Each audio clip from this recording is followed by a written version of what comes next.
meeting of January 28th of our CDSB to order. And we have a territorial acknowledgement. Steve, if you can do that, please. We acknowledge that the land on which our schools and district buildings are situated is a traditional, unceded, and unsurrendered territory of the Algonquin people. We also recognize the enduring presence of all First Nations, Inuit, and Métis peoples on the land on which we gather here today. Thank you. Christine, I don't see her on at the moment. She's sort of do the invocation, and I can ask Susan to do that, please. Sure. May we who are assembled here have a true understanding of the duties that are placed in our hands. We seek to have the wisdom to honor our obligations to the Renfrew County District School Board students, families, staff, and communities. As trustees and administrators, we will work together to lead, guide, and support the vision to inspire, empower, and achieve. Thank you. Next is the attendance. Let's go through. Chair Leo Bowen here, Vice Chair Susan Humphries, Present. Trustee Dodson, Here, Trustee Doherty, Here. Trustee Gannett here, Trustee Kaiser. Let's see here. Trustee Primo, Here. Trustee Rarzamani, Yes. Trustee Reddy, Nancy Christina, and student trustee Ding and Doherty, both send regrets. Senior staff, Director Nemi, Here. Superintendent Burns, Here. Superintendent Poirier, Here. Superintendent Smith, sends her regrets. Superintendent Cronwell here, and Superintendent Nick here. Awesome.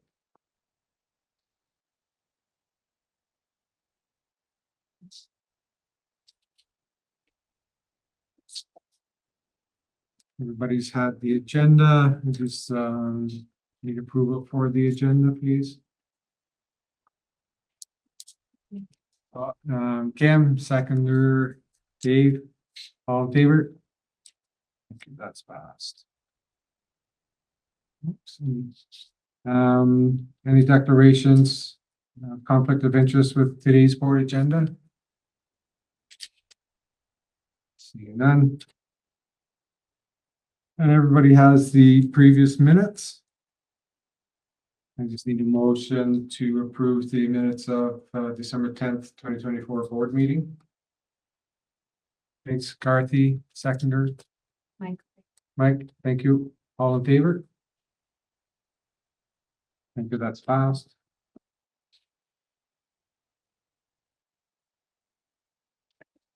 And then we're into the presentation. So igniting blended learning by inspiring. I'm going to turn it over to Superintendent Cronwell.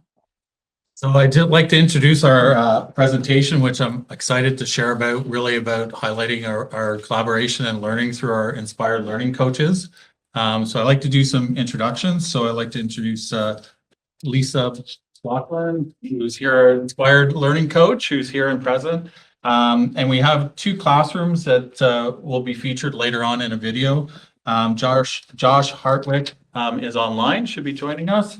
Megan Roberts gave her regrets, but she's another classroom at Walter Zetto that we'll be highlighting throughout the presentation. And I'd also like to recognize Mike Fitzmaurice, who's another inspired learning coach that put together the video at the end to kind of highlight some of the work that's going on in our schools. So turn it over to Lisa. Good afternoon, good evening, depending on what time you get up in the morning, I suppose. I just wanted to start this morning igniting blended learning via inspired learning and thinking about like what is inspired learning. And so I thought like a really neat spot to start this afternoon was to really take a look at our motto, to inspire, to empower, and to achieve.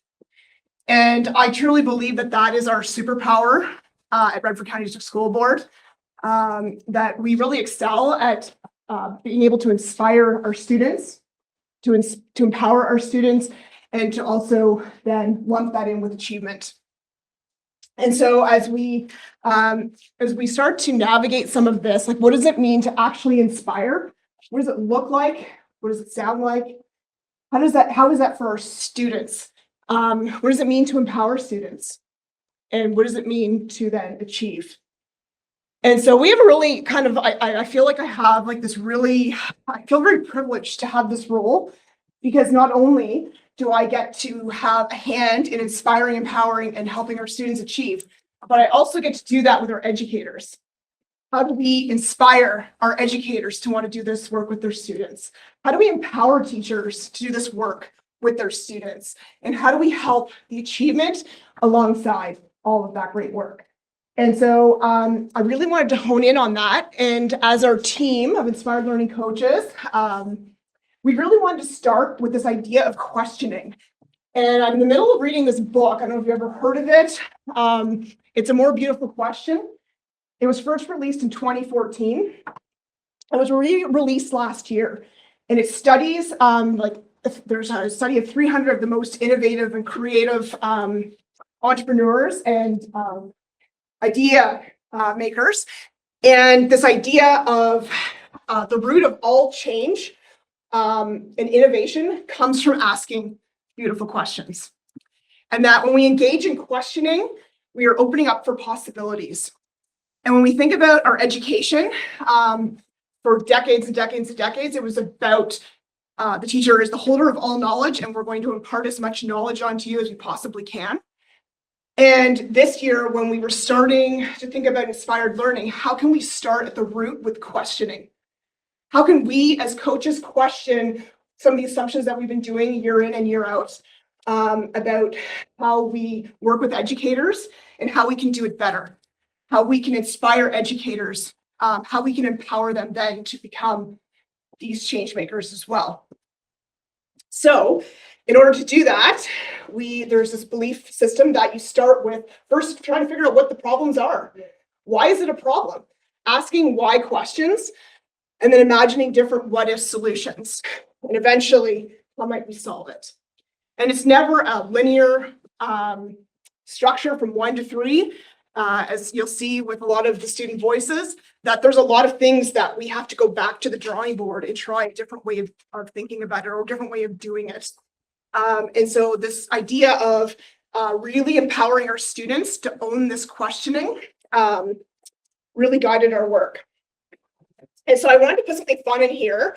So I wanted to ask you, I must have jumped a slide, to think about who's the greatest questioner of all time. Like if in your mind, I'm sure there's somebody in your mind that you would think of as being like the best like thinker, creator, innovator of all time. Anybody want to share? I know there's some samples out there. You might recognize some of them. Most people can think of those people who've really taken a problem and shifted in the way we've thought about it and changed the world. And the reality is the greatest of all time are not these people. It are these people. 4 and 5-year-olds have this curiosity and this penchant for like asking those why questions. If you've ever been a parent and you've got that 4 and 5-year-old, they are pestering with so many why questions. And there's so much research that just suggests that as students age, they become less about questioning because we've told them that's not about the questions, but the answers. And so our role as coaches here, we really wanted to shape that up and how we can empower students to become questioners of their world. And these are 4 or 5-year-olds at Walter Public School. These students will eventually be those kids sitting in Josh Hartwig's class. And we want to make sure that those kids continue to do these magical things, to think about their world and why it exists the way that it does. So I have to laugh because there's this saying that, the definition of insanity is doing the same thing over and over and over and trying to expect a different result. And I love this quote because we can't solve all of our problems by doing the same thing we've always done. So how can we look at it differently? Which leads us to the blended learning framework. And I want to start this because I was, before I moved into these roles, I was an educator at Walters Auto. And we were an immersion school for as long as I can remember when I was a student there. And so we've had immersion programming there for decades. And when I became an educator, I was a core student in that program. And I felt the weight of the separation between the immersion and the core. I felt that. And so when we look at blended learning, I got so excited because it was an opportunity for us to look at students and how students exist within our programming and how we can address their needs. But when we start listening to teachers and the problems that are coming up, educators of the blended learning framework with time, subjects, we start asking the question, how can we still exist within this framework, but still meet the students where they're at in equitable ways that's still engaging and inspiring? And so we started thinking about how do we start with an inquiry? And that inquiry started with launching Apple AirTags into our recycling. So each site-specific school put an AirTag into their plastic recycling, and we wanted to focus on consumption and the problem in our society right now with overconsumption. And how can we still do the things we do, but do it in a different way? And that inspiration went, it varied from building to building, but it takes a passionate educator to bring out their passion with their students. And I know Josh is on the call. What came out right off the bat when we introduced this project was Josh was very passionate about his plants. His wife told me that when he tore his Achilles, she still had to water all his plants.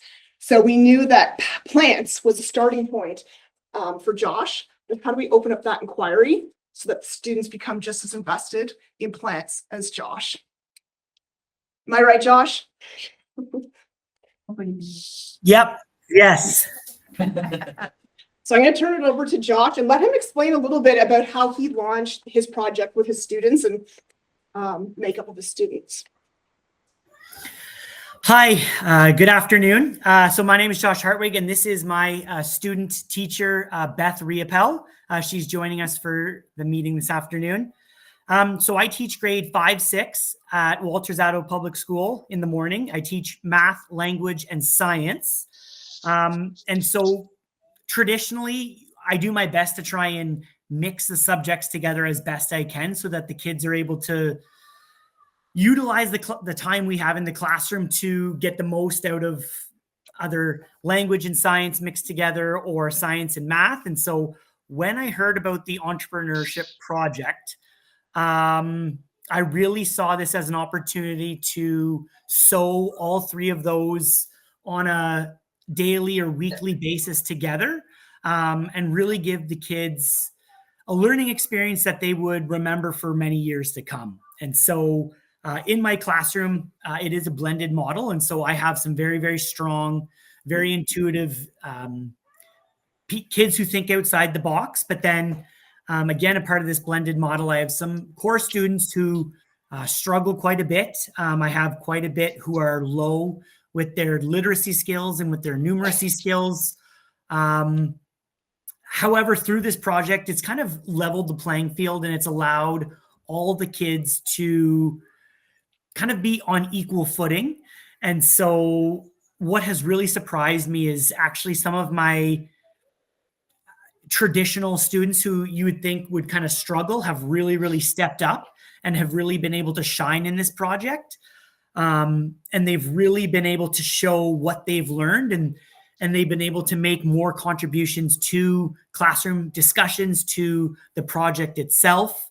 And so it's been very, very interesting to see how this framework and how they've been able to make regular contributions, how it's helped their confidence, and how it's helped their drive and desire to learn and be a part of the classroom environment. And so one thing I do try and loop in, or I just kind of step back, is the 6 C's, or the global competencies. And so again, through this project, I've been able to tie lots of those in, and the kids have really engaged at a higher level than I anticipated within the project. And it's kind of really taken off, and they've really carried the project themselves these last couple weeks. And so it's been exciting to see where we were in September, just their drive or their desire to kind of learn. And then once we started the project, we were a little bit like a train. We started very, very slow. But once the train started rolling, they've really picked it up, and they've carried this thing, and they've really led this project on their own. And I have guided and tried to give them help where needed, but they've really kind of taken off with it. And it's been very exciting to see their growth. And it's exciting to see how committed and how much ownership they've taken on in the project. So, yeah, it's been interesting how we've been able to kind of weave math, language, and science almost seamlessly into this project, and how the kids we will do something in math and they will be like, oh, this relates to our project.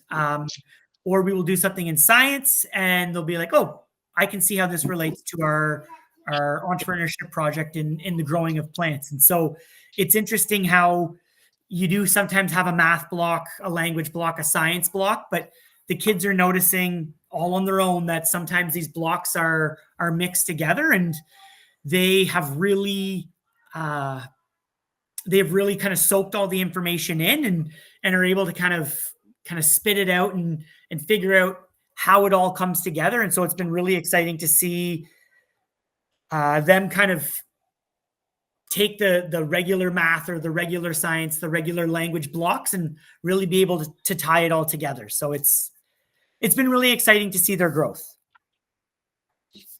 I'm just going to add on to what Josh said. Like, one thing we talked about, asking the right questions, and, big questions are going to stimulate more ideas.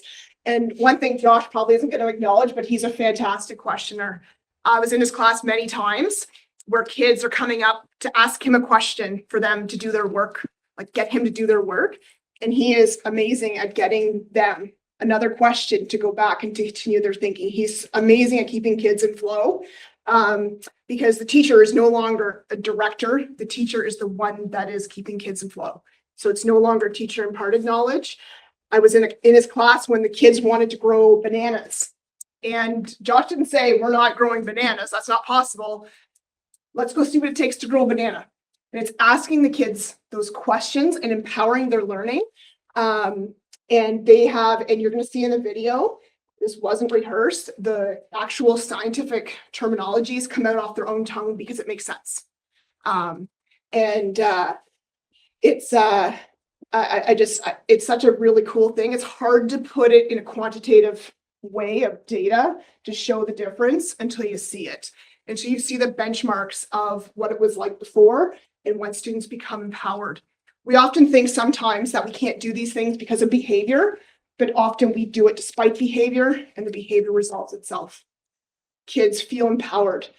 Student in his class, I was there 1 week. The next week I was there.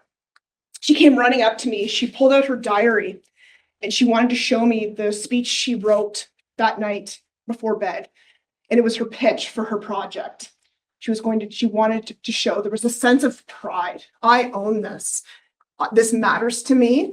And when I went back just this week, she had it printed off. She wanted me to have a copy. And that is something I don't think I can ever recall a time where a kid wrote a paper for school and made sure that I took home a copy because it mattered. And so we're excited to show you the video. Just to kind of preface, like Josh and I we sat down with Megan and we did some strategic planning ahead of time, knowing that this was the project we wanted to launch. We weren't sure where the direction was going to go, but we knew that we wanted to shift the focus to students. And so we started looking at curriculum and we started mapping out how we can make the curriculum work within the framework of the project. And so there was some strategic planning to start. We knew we had the air tag in motion and where it had gone. So we had that data, that initial launch. We had the air tag in the Tide bottle. They were so into it. It was like, when we left that and we started asking kids, like, what might you do about it? And they started talking about making rocket ships and all these big ideas. But we wanted to start first with their next inquiry that the students came up with is why don't we try waste recycling at school? That was their inquiry. Like, why aren't we composting? What is the barriers to composting? And so what we ended up with was the idea of a food cycler. And so that was the kickoff project. Josh, do you want to explain what that was?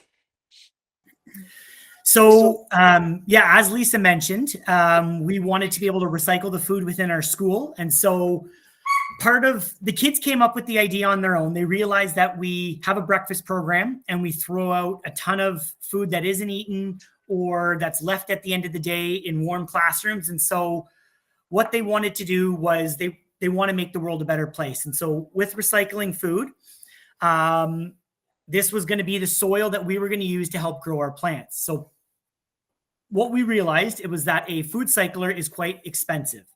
And so the kids decided that if we were to write to the company, we would be able to possibly get a food cycler donated. So again, just through the process of asking questions, I directed them that maybe writing the company would not be the best form of action. And then another student brought up that the town of Arnprior was actually giving them at a discounted rate. And so then the focus shifted to, okay, maybe we could try writing the town and seeing if we can kind of piggyback off their program. And so we wrote letters to the town before Christmas time, myself and Megan's class, kind of lobbying them to maybe donate or give us a food cycler at a reduced cost. And after the Christmas break, the town wrote back. And tomorrow morning, the mayor is actually coming to Walter Zato to donate a food cycler for our project. So the kids were stoked. And I was pretty excited because we had 60 letters go to the town and for them to be able to see kind of their hard work pay off. And then tomorrow for them to see their hard work kind of have this result in a food cycler is pretty surreal. And some of the kids thought that, you know what, we're just kids in a town, like our letter's not going to make a difference, or we're not going to be able to really have that impact. Like we're going to have to either change our project because this food cycler, it's not going to happen. For them to see that their hard work will pay off, and for them to see that, hey, you know what, if I'm a young person and I want to make a difference in my community, there are adults, there are teachers, there are people in the community who can kind of come alongside me. And so it was really, really, it's hard to describe, but just their face from the task being to write the town hall, a daunting task that they thought was unachievable, to getting the email and me reading the email to the class saying, hey, you know what, we were approved, we got this food cycler, just to see kind of to have that picture in your mind of their face from the daunting task to, wow, we actually are getting a food cycler from the town. Like it's very surreal to them. And it's a little bit of a mind-blowing experience. And so also to see their confidence like jump up to be like, wow, we can do this. Yeah, I would say their confidence is a big thing, and they think they can tackle the world now, which is a pretty powerful thing, because if they have this mindset, there's no telling how far they can really go with this. So we meet with the mayor tomorrow morning, and it's going to be a pretty incredible experience to kind of see on a short term their goal, this insurmountable goal, really be able to be conquered. So yeah. So I ran into the video, and I just want to add on to that. So like that is opened up a partnership. One of the things that we've really tried to action this time is bringing in community that often we isolate our thinking within a school wall. And there are a lot of community members out there that have a lot of expertise, and bringing those people into our buildings and sharing what they have to, like, their knowledge base with students and their, like, how they become successful entrepreneurs themselves. So we've had several come in, and the town of Arnprior has been wonderful. They're willing to collaborate with us to help promote their youth market. So these young entrepreneurs will be able to create that foot traffic to support the kids. And so we're just in those initial phases, but you know, this is a great starting point. And what's really crazy is that all this is just theory right now. It's all philosophy. The kids have done nothing in terms of action yet, and they are so into it. And so it's going to be an exciting journey to see the rest of it come along. So Yeah, Connor, I'll fire it. Put up. Oh, okay. I'm like, He's in control. or-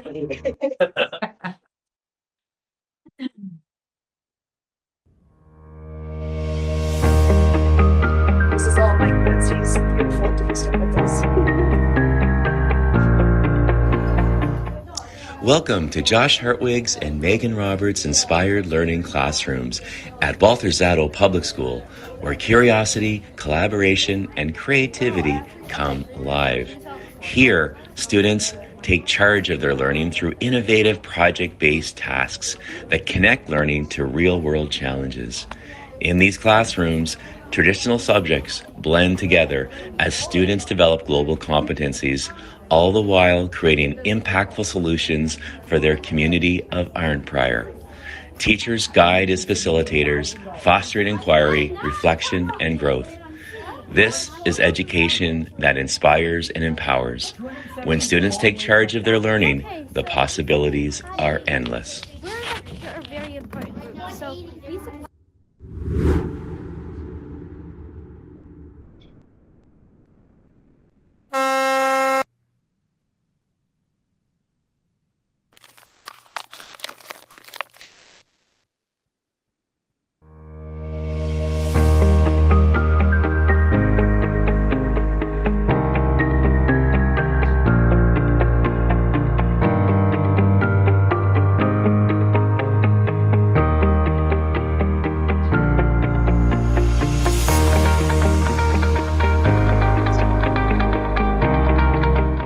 So our focus in December was mostly on saving the planet and reducing waste.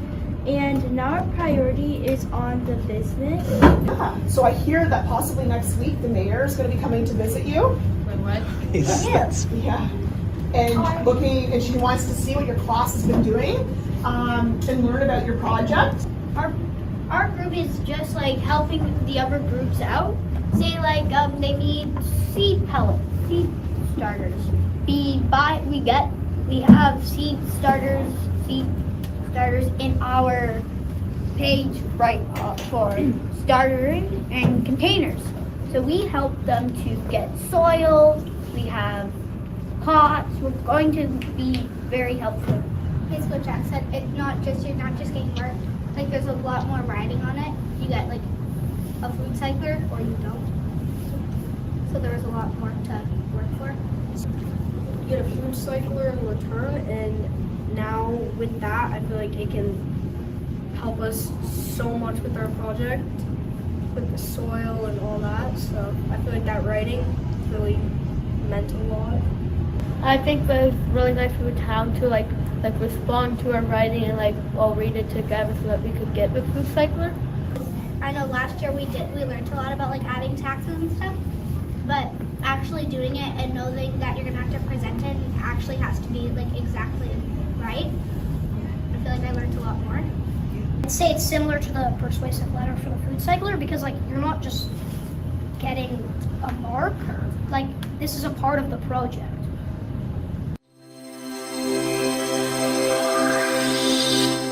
Search for the humidity that it needs to be at in the greenhouse because Mr. Harwick bought a big greenhouse and we need to know the humidity it needs to be at. We're not gonna put pesticide or any chemicals that will harm our plants, and we're gonna grow them all naturally. Okay, so basically why you should buy from ours instead of your local grocery store?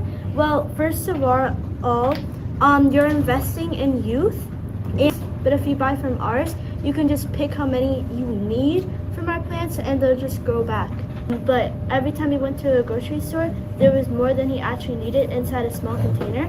But if you bought our plants, then you could just pick how many you need.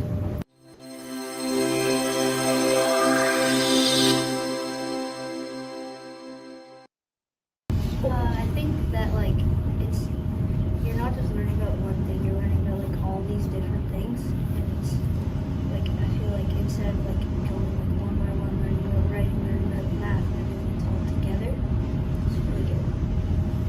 it's not just like a fun project thing. It's like we're actually like making money and doing things.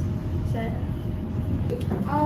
Well, what I learned is having a small business has ups and downs, and how hard it can be to grow plants because of how much water intake, and like Priyansh said, the humidity and all that, and the environment it has to be around. So I overall learned how hard it can be to own small business, run a small business, and deal with the ups and downs because of it.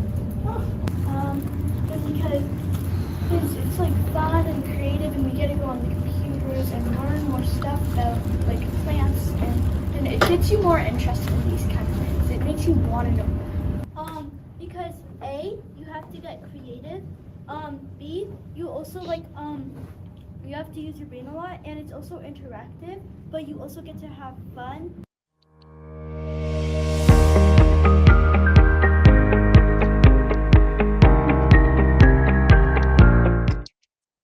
I know it was like at Mike's heart. He originally cut it down to like 15 minutes. Because there's just so much, and it's so hard to quantify, right? Like it's hard to, because like when you think about some of the students and students who traditionally struggle, and we think of it from an equity point of view, students who may have difficulty reading and writing, they may not have the expressive skills, but we can tap into their reasoning, and that for some of those kids, this meets them where they're at, and it's the first time that they felt successful in an education system. And that is a shift that's hard to quantify until you see that progression.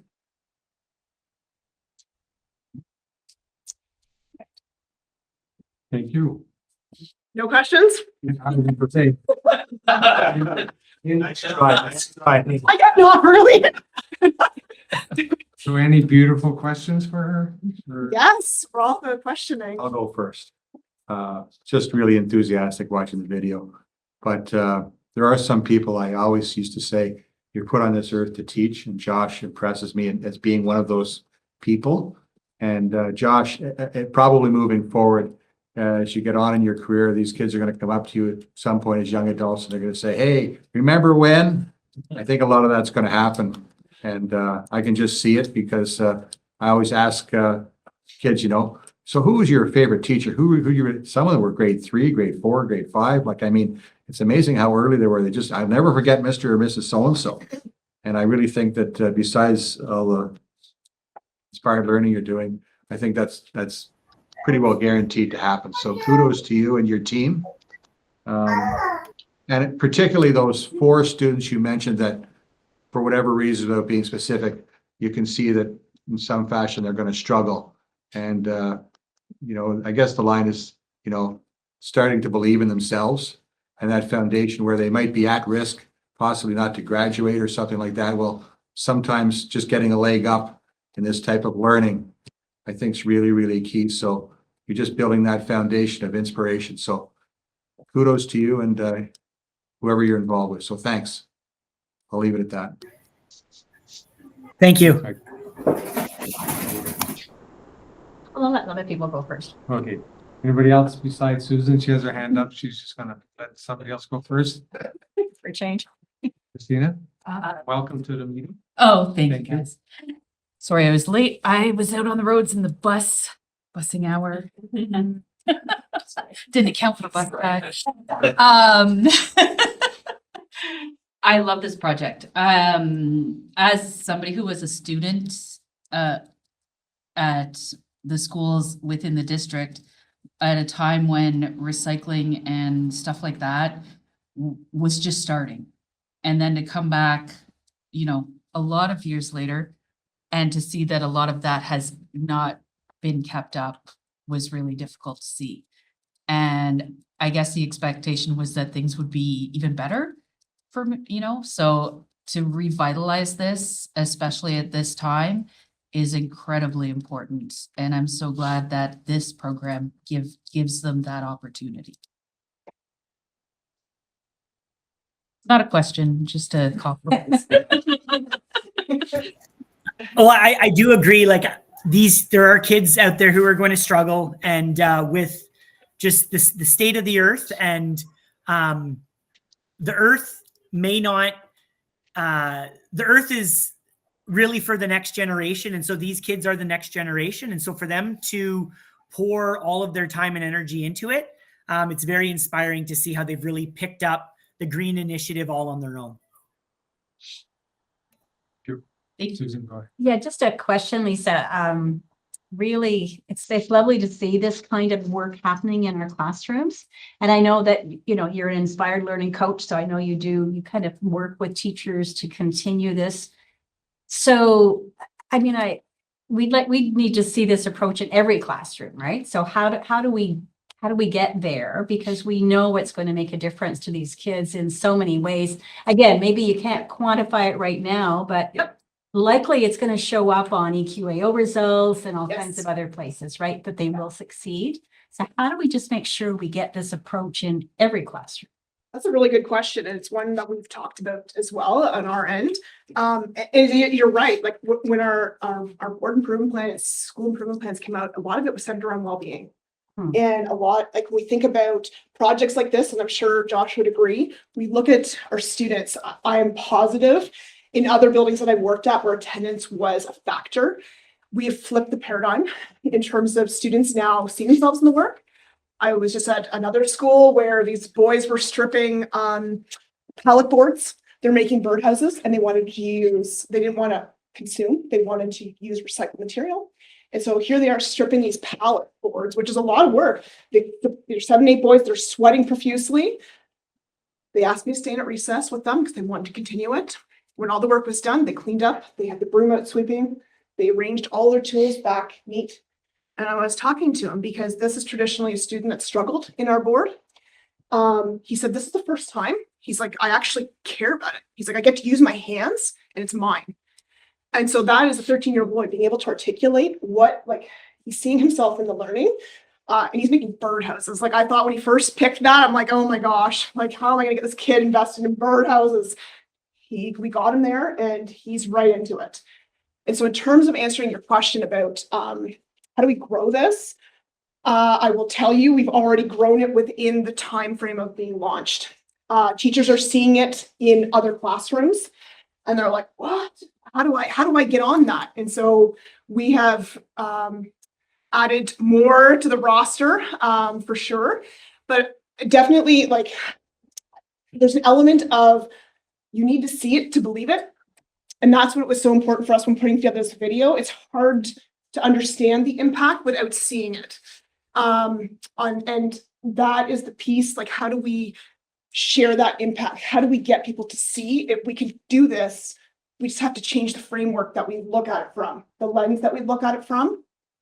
And so that's where I view my role is it's hard to change, like, the way you view education or the way you view how classroom education should be. And so that's where I hope my role is having some impact on getting educators to see it a different way and allow that coaching role, that support to help through the hard parts, because there are going to be hard parts and none of us are experts. But if we can get to that point where we can troubleshoot some things, we've had success. And it's that giving educators time and space to be reflective as well. And sometimes I'm on that for them. So I had something else, but I've already forgotten it. Sorry. You asked a really good question. Yeah, I've already lost that. Sorry. So some of it would be sharing though too. Like I would think in a school for Silver and Walter Zato, for example, I'm sure other classrooms are kind of looking at this and saying, oh, that's pretty cool. Yeah. There's some other things we can do in our classroom. So I suspect that kind of sharing approaches and is ideal. And we're trying to work through the barriers, right? Like occasional teaching shortage is real. And we're trying to, foster this collaboration. And Zato's a big school and there's 4 educators in that building that are doing this project. And so trying to navigate a system that is struggling right now with finding coverage. How can we collaborate still in a way that within that framework? And so we're navigating that. We were able to pull at least Josh and Megan together, and they're a fantastic model of what happens when you have a teammate. I know, Josh, you can jump in here. Like you and Megan have been back and forth sharing lesson plans for a persuasive letter so that you're not doubling up on doing the work. You're actually making it more efficient for yourself.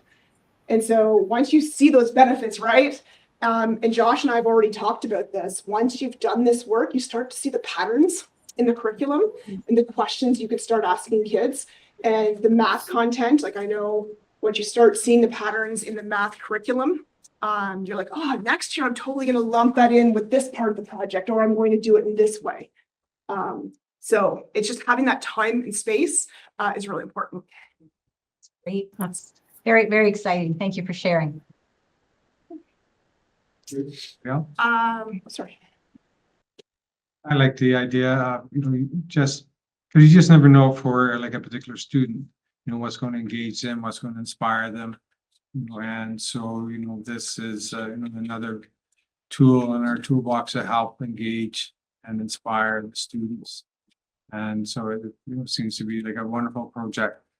Even here for us, at the beginning of the year, we fine-tuned our presentations, and challenged the trustees to have more beautiful questions to ask, right? So it helped with the presentation. So it's, you're learning at that grade, and we're learning here as well, something similar. So yeah, it's very neat to see. That's like just one quick thing. And I'll direct this towards Megan. Megan, we're expected to see your resume at some point in the future with the RCDSB. We really appreciate that down the road. Thank you. I just have like another note actually. So one of the things like we're developing, so these kids have like they put together their business models and they are preparing to pitch for seed money. And so I want to open that up if you have any interest in coming and being a part of our panel to see some of this in action, to see student voice. And so I'm not sure the best way to share that out. But it starts next Monday and it'll go through the month of February, depending on location. But we'd love to just like be able to share this out and have you see the impact that some of these educators have had with their students. Because they've worked really hard. I'm not kidding. And the reason why I say that, like it is a joke a bit, but your results perked my ears because this is the closest I've seen to Indigenous pedagogy in mainstream. So I'm extremely interested in what you're doing. You should probably talk to Mike Fitz. And yeah, I want to come see if you want us. Like, well, yeah, can I say that you actually inspired me? Because one of the things like, and when we think about like Indigenous ways of knowing, yeah, it's not an add-on. It's woven through everything that we do. And so bringing us to ZB that day, it really like, instead of saying this is Indigenous work, it's not. It's work. It's viewing the world through all these lenses to make sure that all voices are heard. And that was really important when we talked about how we're going to launch this. And that is woven through the entire project. So thank you for that. You're welcome. Like, congratulations. Like, yeah, no, I would love to come see. Like, I just checked my calendar, like next 3 Mondays wide open. So yeah, like just let me know what would be best. Like we have a Google template or sorry, Google's not slide. What's that spreadsheet? Sorry, it's late in the day for me and I'm starting to fall off cliff. Do I share that with Connor? Through Shelley. Shelley? Okay, yeah, and we'd love to have you. Like I know we've tried to align some community members who've been in visiting the classrooms to be then on the panel to see the growth in the students so that they can have that feedback, to see the progression from some of the things that they've suggested, and it just gives some authenticity. Feel free to dress up like some of the Dragon's Den members, because it's meant to be fun and it's a way to celebrate their hard work. There are students that have their parents, like that's the other thing we didn't really get to, but they're going home and talking about this. Parents have made like uniforms for them for their pitches. Parents have helped like design logos. Like it's not just my own kid for the first time has brought home, she's in the project at Walter Zato. She's brought home her schoolwork. And that's not normal for her. She normally is like, Mom, as a teacher, do not look at my stuff because I don't want you like making any judgment. And so I see that when we see the impact and we hear parents about it having impact. And so we're sitting here asking, how do we measure this? Did we send out like, I don't know, questionnaires that we don't like, we're struggling with that because it's a qualitative feeling and it's so hard to put numbers on it. Thank you. right. Thanks, Josh. Thanks, Josh. I'm not even in the frame and waving. I don't know where to wave either, but see you Monday. Yep. Oh, geez. Oh, thank you. Yes, thank you. Oh, thank you. My pleasure. I always enjoy sharing my passion. We can tell. Yeah. That's great. Oh, I'm not. Okay. Yeah.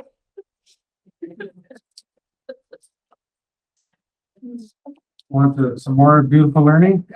We'll do staff reports to the board. First up is inspired learning updates and Harry.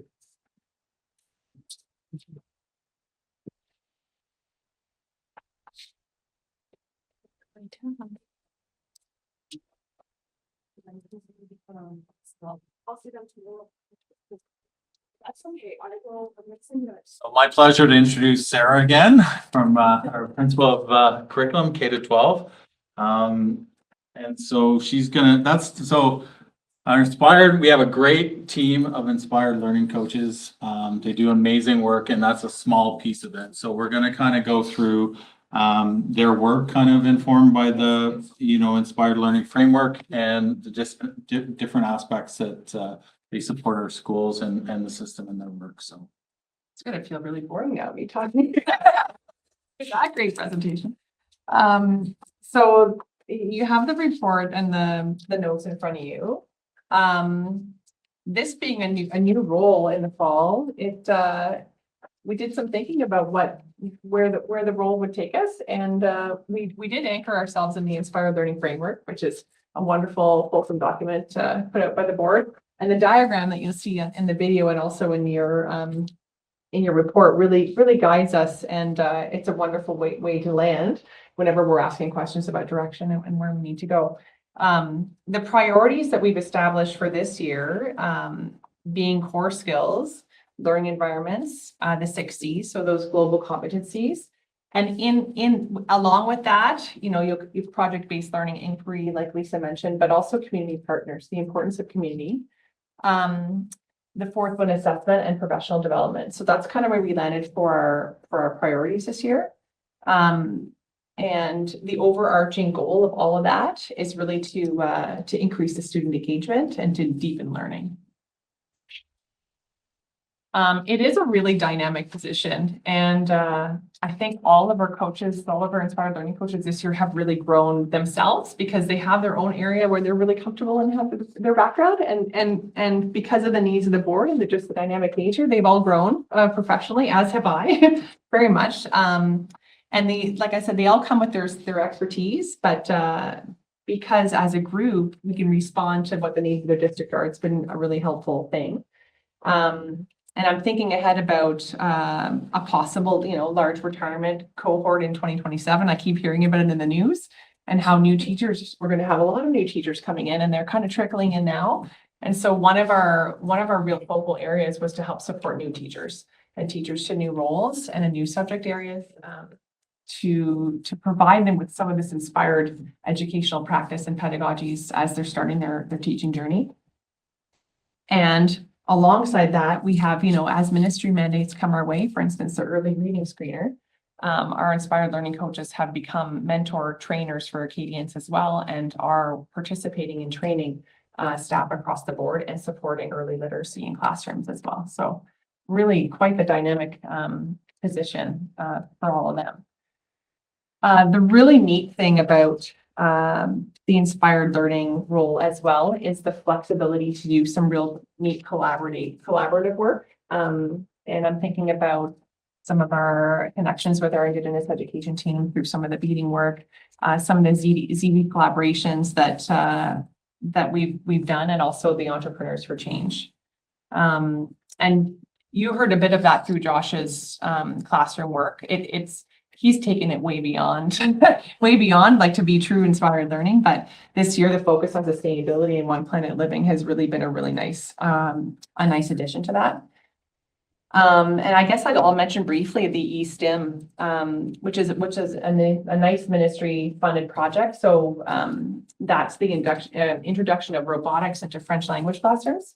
And if you recall, back in the fall or late fall, when Mackenzie had their presentation on French, there was a little clip of the students working with robots. So that's the eSTEM.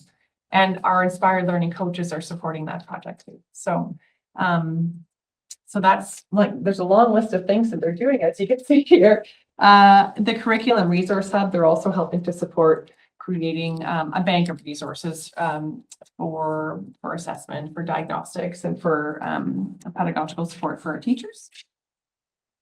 And next steps, they just completed their mentor training and they'll be engaging in ongoing, support for that early reading screener mandate. Signs of reading, a lot of learning for everybody there, and then NTIP support. And our next question is about triangulating our data and how to gauge the effectiveness of our work and how to kind of plan ahead for next year, and make some changes along the way, probably. So that's it for me. That's it. Thank you. Any questions? Yeah, I do. Sorry. I was interested in your next focus priorities, and that's always the challenge, right? So we have, how many coaches? There are six, right? So that's a substantial investment in staff, and so it'll be important to determine the effectiveness over time. And I'm sure you've got some ways. Can you share just a couple of things of how you're going to try to do that? And I know you may not have them all right now, but we need to know that it's making a difference, Yes. right? And because of the investment.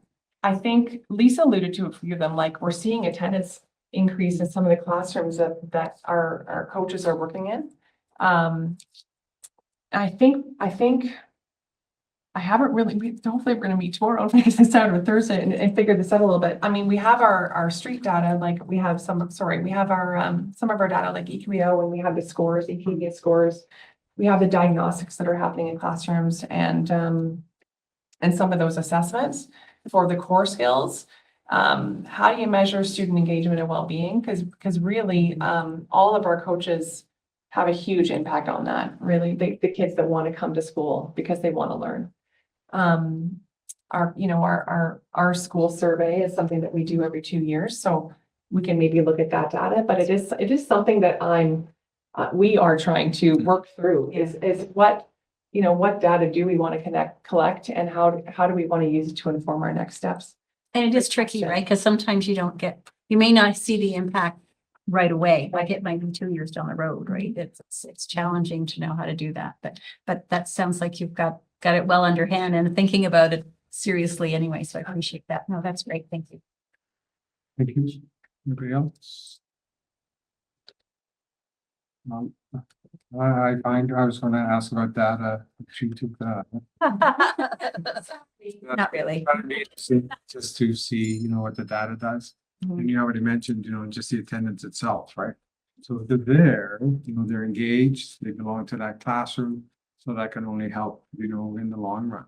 Just, even if their grades don't go up, then, but they are engaged and involved in class. That's good. And the other question that I had when I was reading it was what was eSTEM? And you answer that. Yeah, so that's good. And it's nice to know that, the French language, that we're not just doing French, we're also involving like other activities to expand the French language and make that engaging as well. So, yeah, because you hate to have the English, kids have all the good stuff, and then the French language program, no, we're just doing, just French stuff. And the verbs. That's it. Anything else? All right, thank you. Thank you.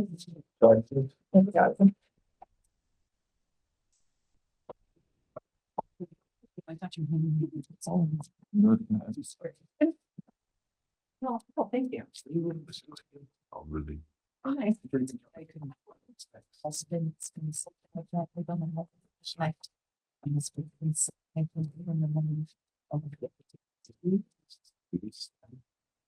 We had the flu last year, the most long day. Next on the agenda is our year-to-date financial status for 2024-25, and Jen and Tammy. And there you are.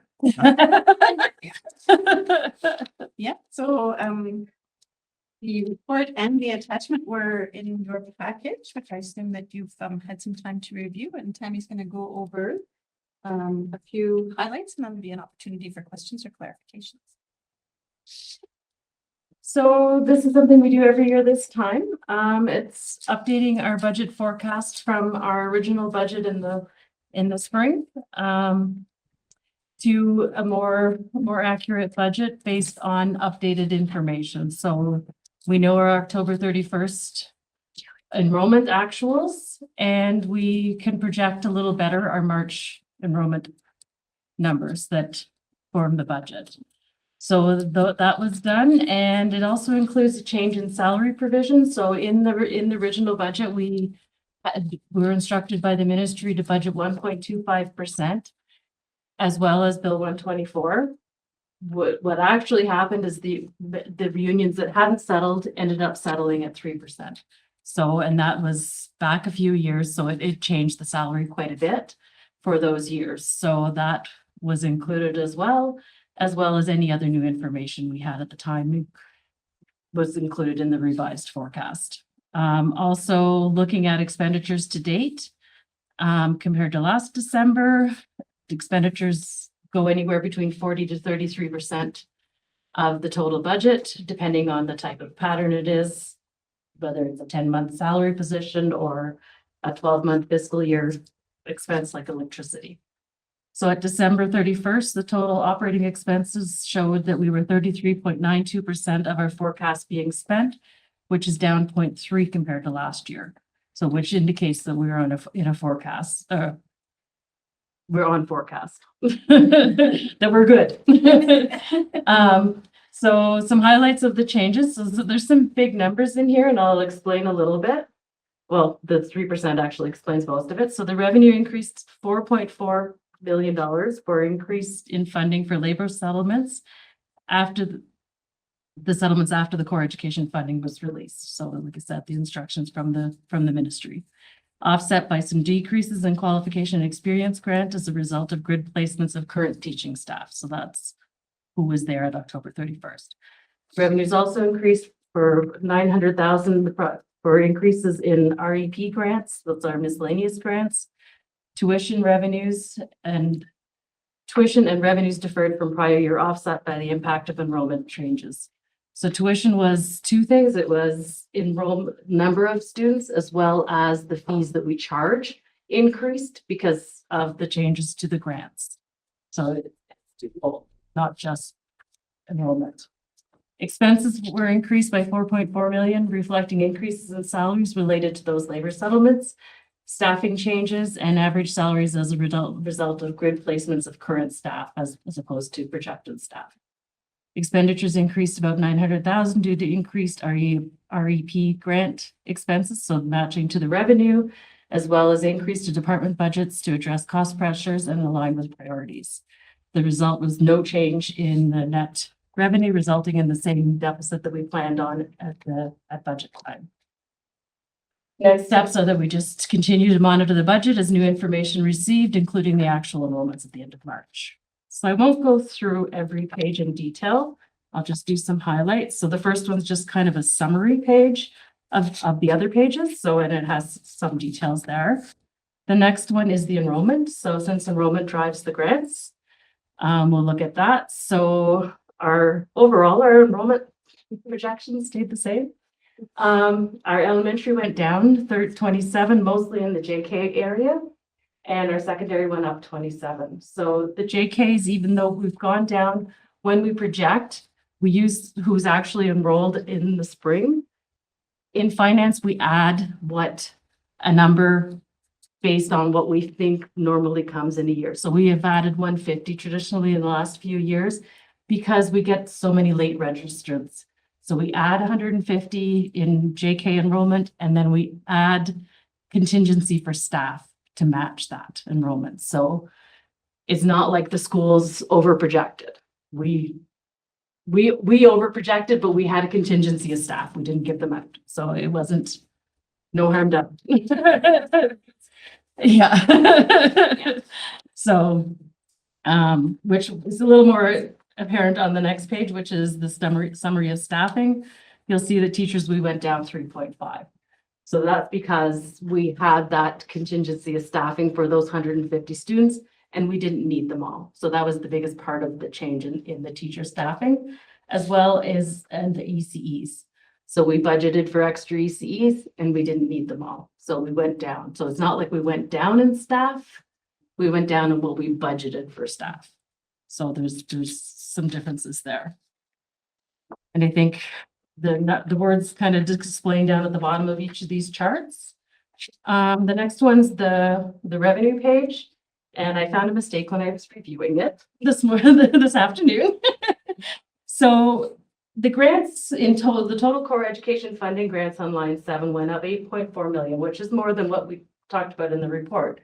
But at line 9, they didn't include the Bill 124 when they gave us the estimates. We had to estimate what we thought we would get in Bill 124 revenues.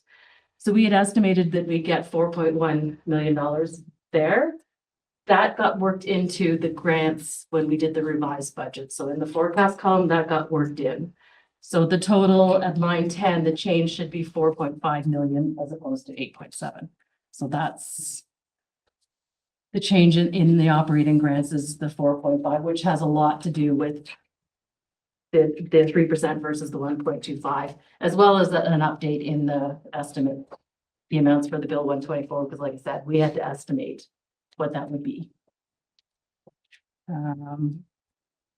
So those are the big numbers. So the total operating revenue change should be 5,299,000 as opposed to what's there. And then on the expenses, there's explanations as to why each line changed in the forecast compared to the original budget. Again, most of that has to do with the salaries or the change in the FTE, the biggest one being in the classroom teachers. So which makes sense because that's where the 3% hit the most, was on that line. It hit multiple lines, but that's where it would have hit the most. And then on the far right is how the percent spent compared to last year percent spent, to kind of show that we're on forecast with very little differences. And it's just kind of spending patterns from year to year would be why it might look different one year to the next.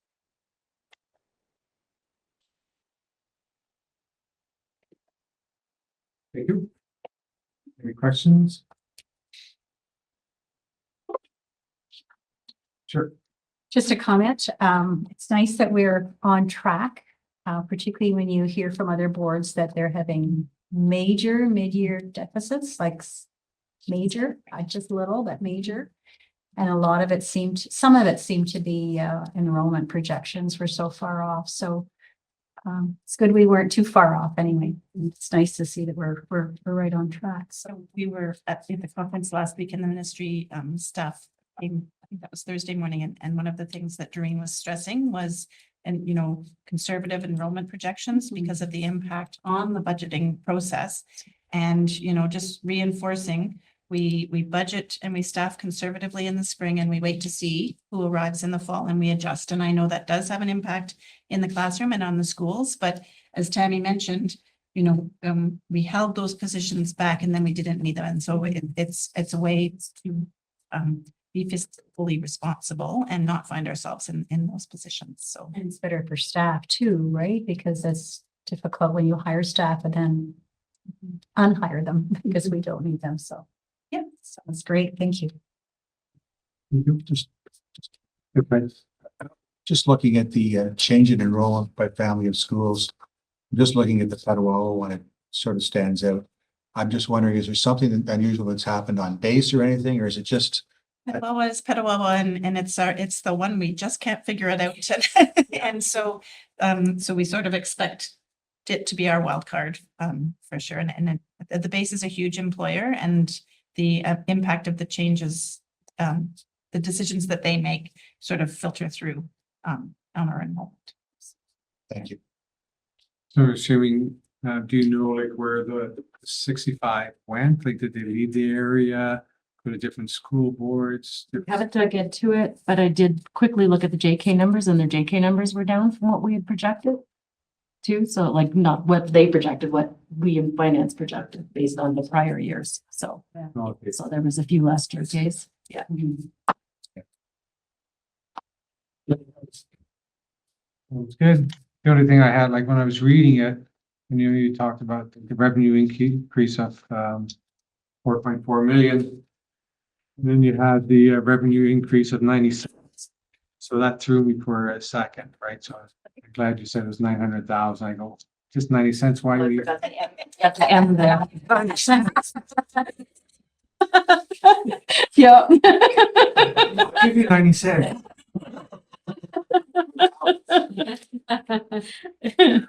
Thank you. Any other questions? No? Thank you. Oh, Jody? Thank you. Sorry, I tried to put my video on and it just slowed everything down. So I'm here. I just had a question about the enrollment by family of schools, or actually, I guess more of a comment. But for Deep River and Mackenzie, I know that we had an increase in kindergarten. I know it's not huge for a pretty small place, but this was also, I just wanted to note that this was the first year of the bilingual kindergarten. And by way of anecdote, I can say a lot of families have been very interested in the French language coming to Mackenzie. And we've seen a lot of people, again, anecdotally, going from the Catholic school board over to us, as well as coming from other areas. I don't know necessarily if it was Petawawa, but I can say at least from the Deep River side, the French the bilingual kindergarten, I suppose, has been a really positive change, and one that if we're looking to increase enrollment and get this funding, one that could be widely publicized, at least in the Deep River area, because it's the only offering anywhere near us geographically. Thanks, Jody. Okay, and then we're on to the next. It's implementation of participatory leadership approaches. Krista. Thank you. First time that I'm bringing you a formal report about our implementation of participatory leadership across the RCDSB. I'm not going to review the background. It's there for you to read. It really just gives some research that connects to the why of why this approach is what we believe to be needed for Renfrew County District School Board. And in essence, I know that you had a staff survey done in around 2018. And then through my entry chats, there were some common themes of wanting to see increased collaboration, consultation, transparency, and in other words, like an overall improvement in culture. And so, you know, there's some pieces here around Daniel Pink's theory of motivation, Bandura and Hattie and DeWitt's work on collective efficacy, and then Shannon Morin's work on trust and leadership. So that's sort of the background.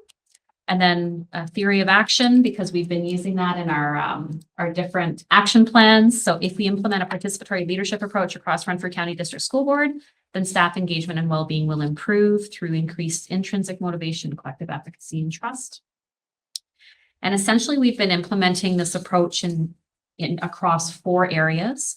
The first one is leadership development. So Executive Council did receive training last summer in the art of hosting, which is also sort of, it's synonymous with participatory leadership. And then in October, we sent 6 additional members of the leadership team. There were 3 school principals and vice principals and 3 system leaders, and they received very similar training. So we have a team of 12 that have been trained. And then we have brought our team of 12 together twice so far this year with an art of hosting facilitator to deepen our learning and to develop an implementation plan for the district. And we have one more session planned for the spring. We'll come together again to continue that work together. So that's one aspect. Another aspect is leadership team meetings. I brought some information to you last spring about a survey that Executive Council administered to all of the leadership team, which includes principals, vice principals, and senior managers. We received their feedback about leadership team meetings and CAS and ACES meetings. And then we made some adjustments based on the feedback, and we worked with principal and vice principal reps to do that. And so this year we've been, because executive council facilitates those meetings, the leadership team meetings, we've been using the art of hosting approach or participatory leadership approach at every single leadership team meeting since August. So far we've had 4 meetings, and then we have one in March, May, and July.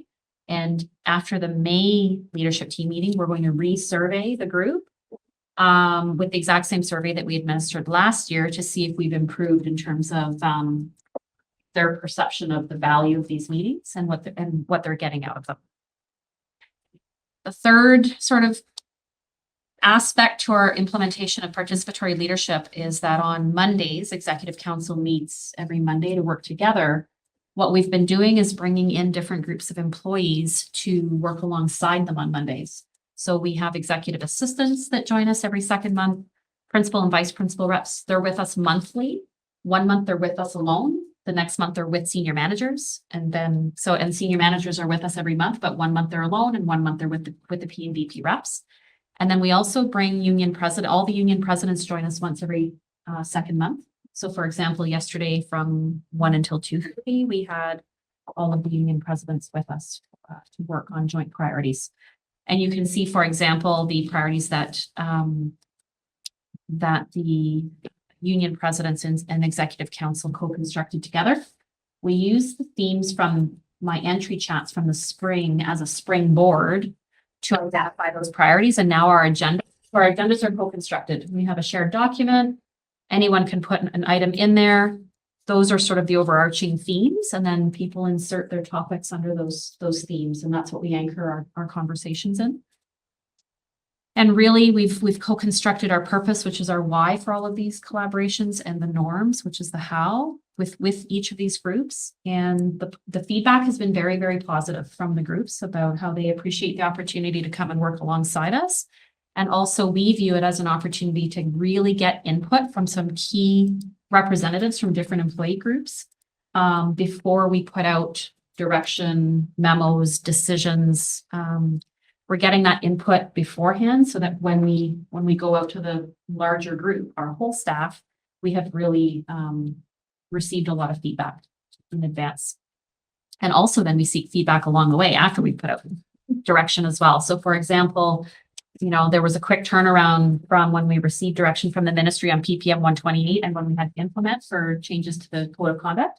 So our first meeting with the union presidents in October, that was on the agenda because we wanted to get their feedback. What are you hearing? How's it going?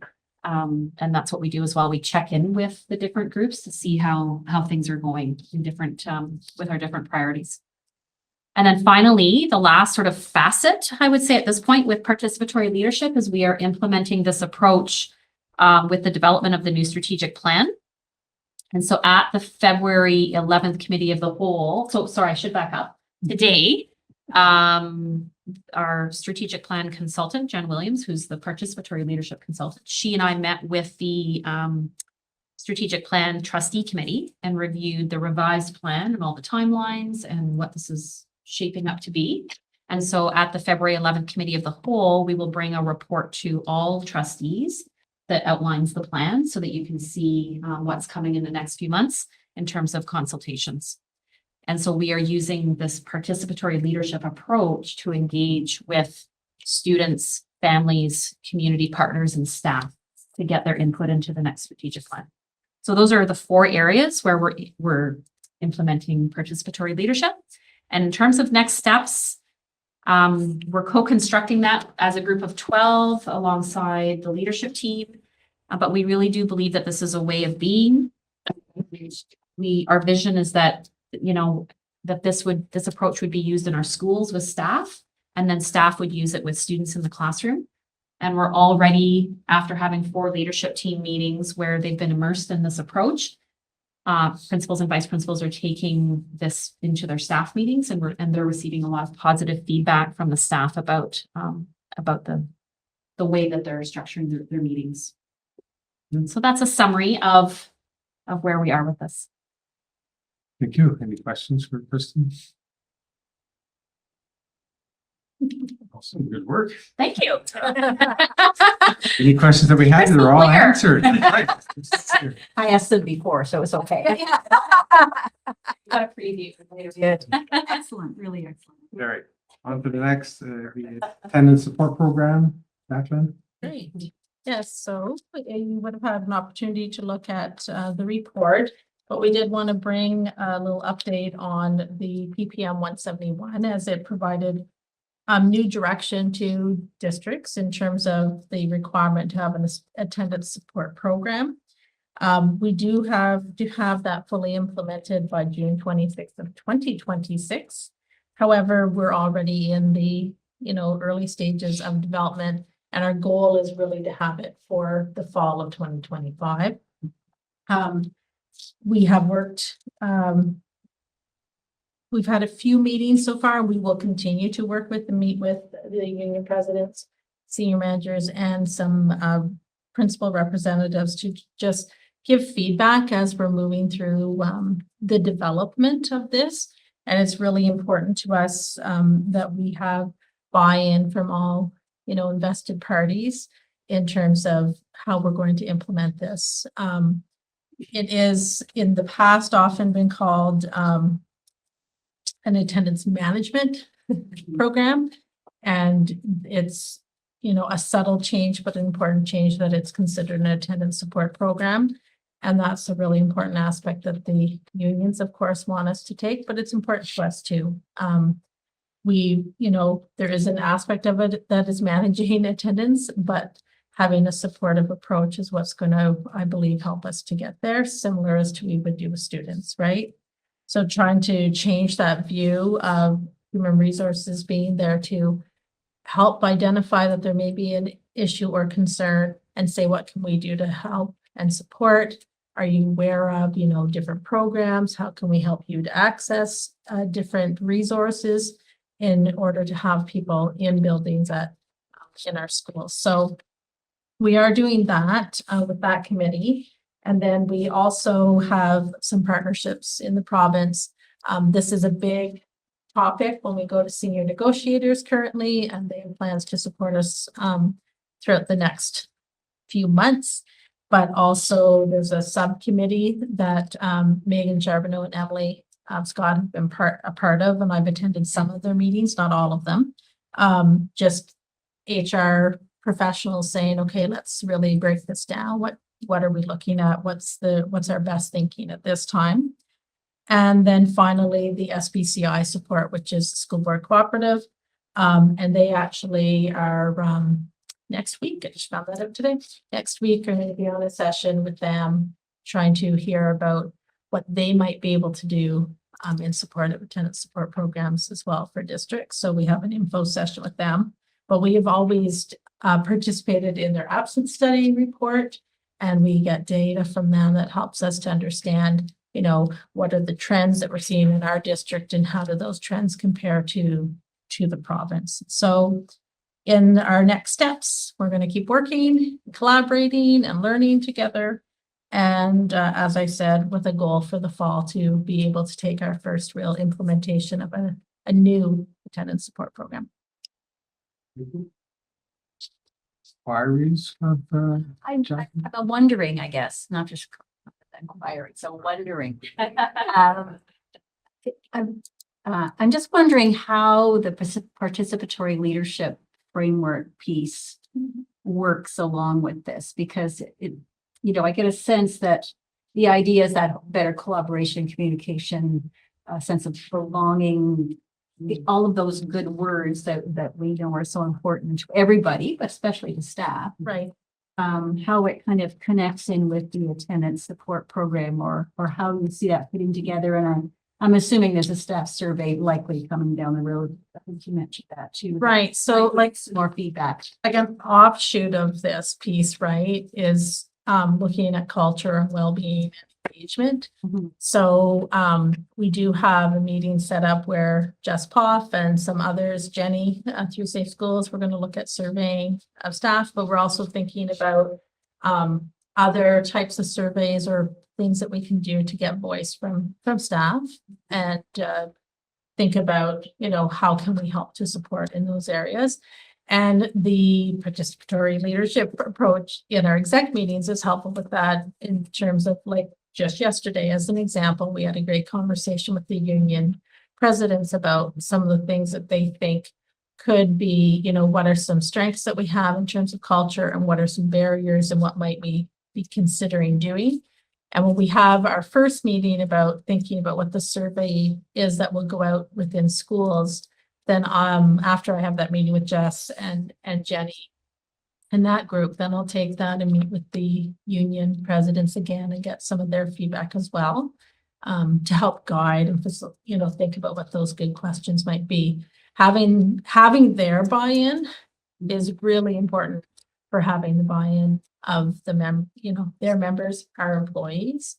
So to be honest, like when you look at the attendance support program, and it's part of our luck of being small, I guess, they don't say that, you need to include every union president at the table. I just did because to me, like, they recommended you have a small group that's some union, some management, some principals. It's often a small group is better, but in this case, every group needed to hear and be part of the conversation. And so we've used, last year when we kind of launched it and we did it with exec, right? We did a lot of this, here's some information, and then we let people write on chart paper around the walls and talk about things. And so making sure that their voice is present, and that they're comfortable to share that. And that's kind of the way that we've been organizing those meetings as well. So kind of like in that piece, but then the flip of it, I think, Susan, which is, that desire that if it happens at the school level, they'll feel also, oh, I'm being heard, respected, cared for. So I want to be at work, similar to what they're saying about the kids. Right? Because I really feel like when Kristen said, we want to see the same sort of thing in classrooms, that inspired learning example is participatory leadership as well in action. Yeah. It all kind of connects all. It does. It really does. And I mean, ultimately, we like teachers in the classroom as much as possible, right? Yes. For the best result for our kids, you have consistency in the classroom. That's right. And we want staff obviously to feel like belong, and they're to be, that they are heard. So that's great. That sounds wonderful. And hopefully it'll have a good impact. That's right. Yeah, I only have little itty bitty knowledge of what you're talking about. I sort of feel like I'm really not current on what's sort of the philosophy and what's happening. You're just explaining it to me now. I know you've been really busy, so I took the liberty on January 16th, something came my way with OPSPA. I don't know if you had time to read it, but I did read it. It was very well written, very balanced. It really enlightened me about the complexities of attendance management. Right. But the concern that I think school boards across the province have is that the attendance issues, no matter what's happening, really isn't sort of subsiding, and the expense is really, really excessive. This article, January 16th, really enlightened me. And that's why I just took the time to, set it your way. There's no easy answers. It really enlightened me about how it was written. It was a very fair, sort of realistic article about all aspects and all pieces of the puzzle in this. Because, pardon my ignorance, but before I read the article, I thought, this can't be that complicated. But the article really, and it probably just touches the big scope of this. But I guess what's really concerning to me is with our very, very tight budgets, what you and the team is doing, I think is critical. I like the fact that you've included all the unions. That's fortunate about being the size of the board we are. Nobody's being left out from the table. But it was really, really enlightening. Just a suggestion for my fellow trustees. This article was written on January 16th. It's regarding the Upper Grand District School Board, which is 3 to 4 times larger than our board. So take that into account, but it would be really, really good reading, insightful for my fellow trustees and anybody else that wants to read it, because it really got me thinking, and also from a financial point of view. I mean, I'm not telling you anything, Jacqueline, you don't know, but I just was really impressed at this article. It really sort of jumped out at me. I think, I mean, the thing is that there's two major costs, right? One is a huge financial implication, but the other cost is to the classroom. Yes. Right? And so we think about schools and regulation of students and consistency and how important that is. You know, all the members of the school community, like it's not just the teachers that we're concerned about. We are having concerns with every group in terms of attendance. And there's some other reasons why that's being impacted more in education, but I do think that we're also seeing that a little bit of the world, certainly after COVID. Yeah. So if you take the things that happened in education and the sick leave plan that people had before COVID, and then you put COVID layered on it, we're in a place. And that's why it's really important that people have an opportunity to do the attendance support program and recognize, like the group recognizes that what we did before COVID isn't going to work anymore. It was hardly working then, to be quite honest, and it's certainly not going to work now. And that's why I put that line in that you need a attendance support program that supports staff well-being while holding them accountable, right? And there's a tension there, but it's helping people to come back to the table, right? Come back to work, re-engage, even if they've experienced some sort of, illness or event that has taken them away. How can we bring them back quickly? And by being caring about that and setting the conditions for them to feel cared about so that they can return. All the best moving forward. I appreciate it, Mike. Thank you. Yes. I forget about the rules, but anyways, so I was reading this memorandum, and again, okay, so I'll give you the perspective I'm coming from, is which that I worked at the top of HR in a provincial level for 4 years. Hey. So but this is new. This is new to me. So is this language that you're seeing in here, and I'm talking about the part where it says definition of absences. Right. And they're using language like non-culpable, innocence, absenteeism. Like this language is rude. Is this normal? Do you find it rude because, can you tell me a little more about why you find it rude? I think they've broken it out, I'll be honest. So sometimes people get defensive if you say we're concerned about your absenteeism. And then somebody will say, well, I can't control that. I wasn't, something happened that caused me to be absent and I shouldn't feel guilt for that. Like I had the flu, right? And so I think they've broken it out into this culpable, non-culpable to try and help people feel like there are things that we do when we're absent and we are in control of it. Yeah. And then there are things that are a bit of life. Yeah. Right? It was this that made me look twice. Innocent absenteeism. That's a little gross. Yeah. So I'm just asking if the language is normal, like if when we come back to these policies and look at them again, is this the language I should be expecting to see? You would, because that's the PPM from the ministry, and that's the way that they're using it to help define the differences in terms of the type of absences that we could. Yeah.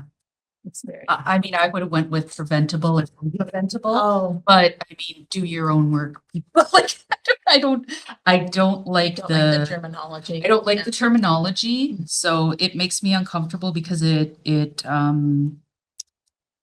very convicted.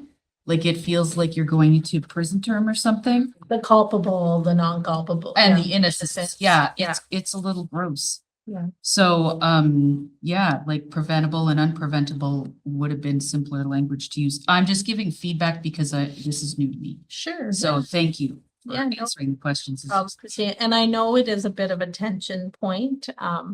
Again, with the unions, I think that they've kind of pushed a bit on things, right? And often when you're doing attendance support, that's the tension you get in with people. Yeah, With the absolutely. reps too, right? Like if somebody has, a reason to be off, we don't need them to feel poorly about Yeah. themselves because they're ill, as an example. And the tricky part, if you worked at the top of it, you probably know, is that then you also get flooded with the times that people kind of prevented and they've chosen not to, and then you're trying to balance those two pieces, right? Oh, for sure. Yeah. Oh, for sure. Absolutely. Yeah. I just had never seen this Seen that language from an HR perspective. And I'm like, yeah, that's gonna make people mad. Like, I'd be mad. Was you calling culpable? Is there handcuffs? Like, I don't like this I language. probably just personally I would just have read it in our own attendance support program, but Yeah. it's the language that the ministry will. That's where, probably ask that's us what I about. mean is like, is it, when No, our I policy don't comes think so. through, am I gonna see this language? I don't believe so, I- but if we are, I'll If give you there's a a- heads up. Oh, gloves. But I don't think so. I mean, I think it's a fair, I wouldn't Yeah, wouldn't no, put that you in don't an want H- to get people's backs I up. wouldn't put that in an HR language, It's not simple.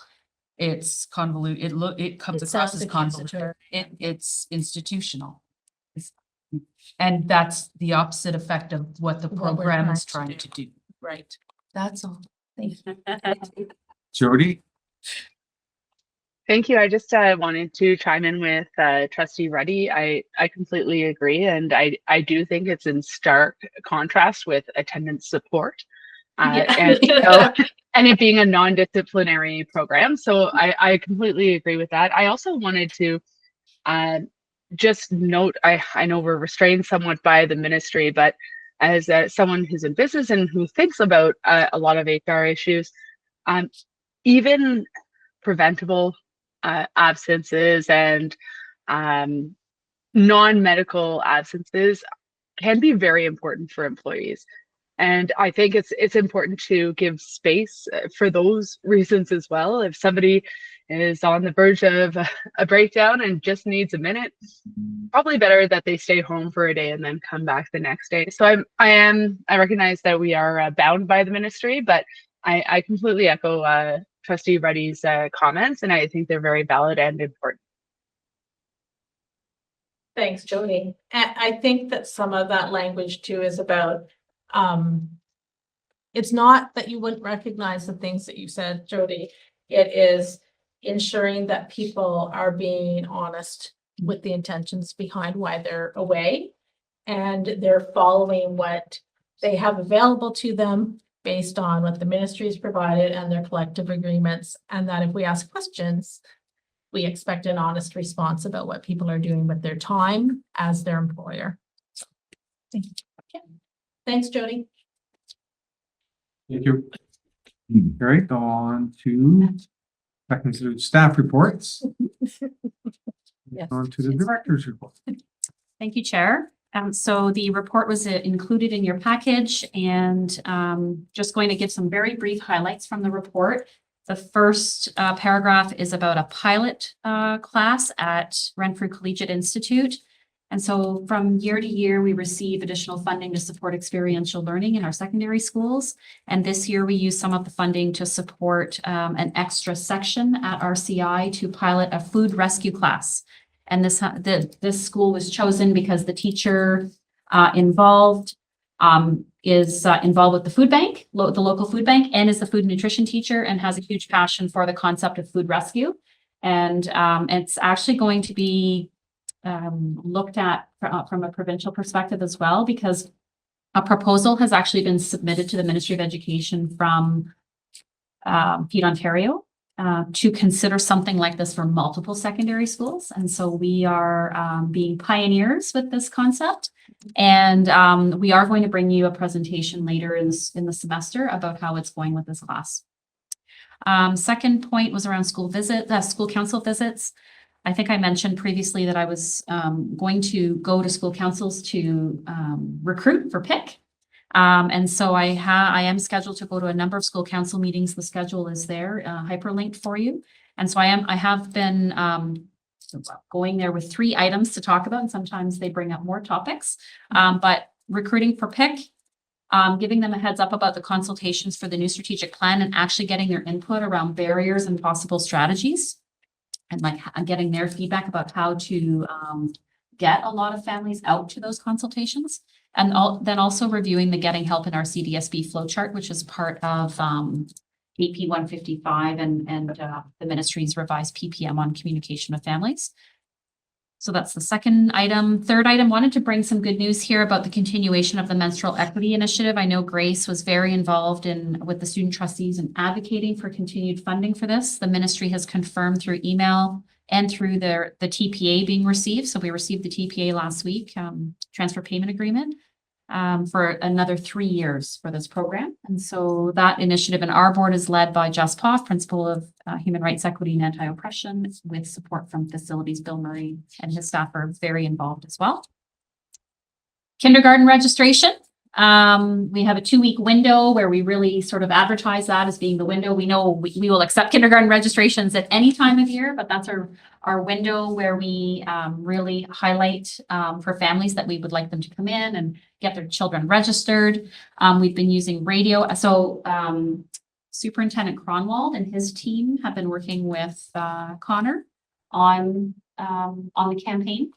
And they're using a variety of means to promote this, everything from social media, which would be our main avenue, radio ads leading up to the window. And also we did specifically target Petawawa for new families to Petawawa through the Petawawa Post. And I will mention that radio ads and newspaper ads are very expensive. And so we're trying to be very strategic about where we place our advertising dollars.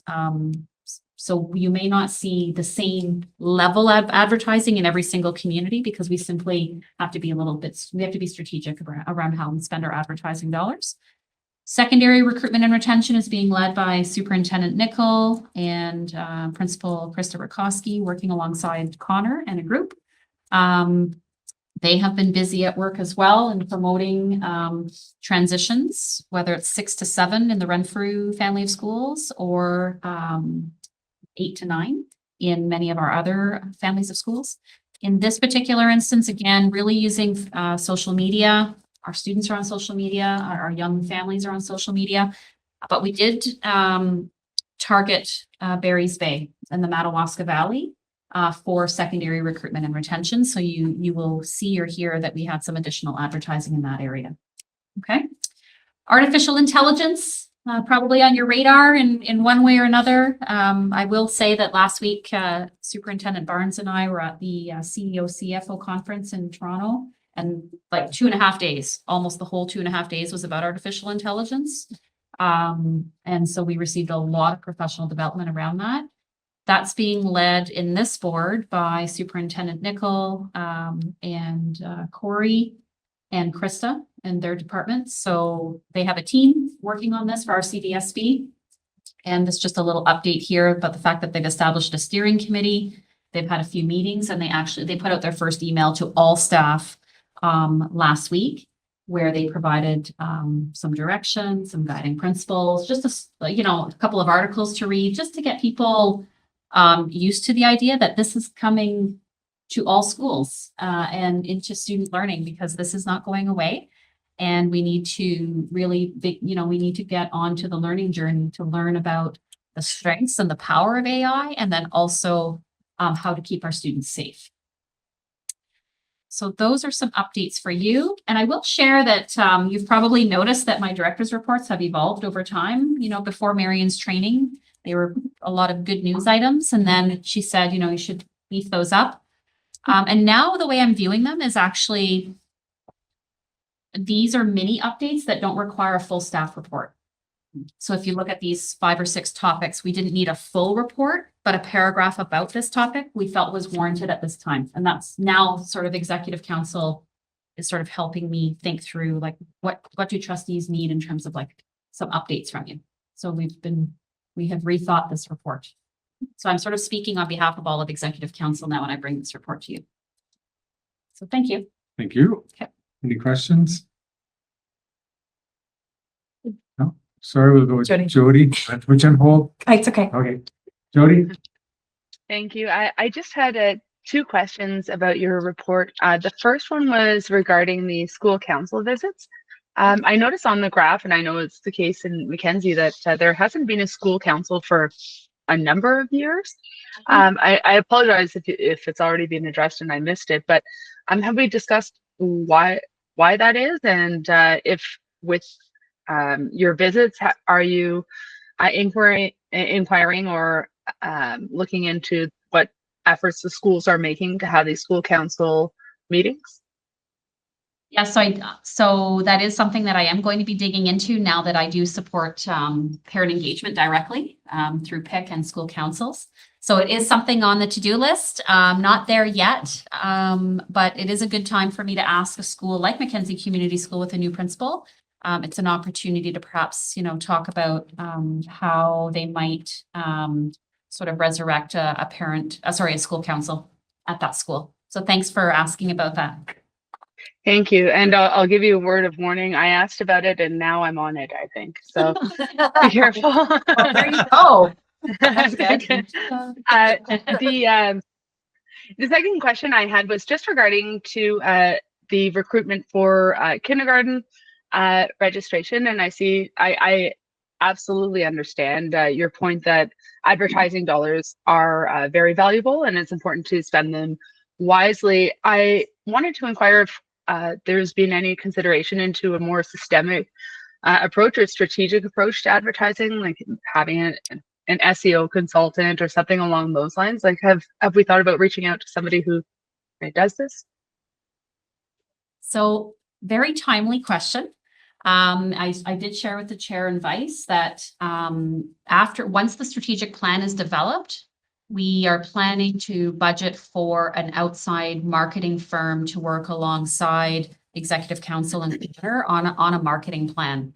And so really looking at all of our enrollment data, enrollment proportion data, and then looking at the strengths of all the individual communities, the needs, and then looking at developing sort of like a very strategic approach to marketing by family of schools, by, elementary, secondary programs. So the answer is yes, but we think it's best. So for now, we have our board teams working on this, but once that new strat plan is developed, that's when we think it's the right time to have an outside firm work with us and then develop a plan that we would follow. That's great. Yes, thank you. Oh, that's me. I'm just very excited about this new pilot at RCI. So we'll kind of stay tuned on that because it'll be nice to see how that goes. And again, we could potentially move it to other secondary schools as well.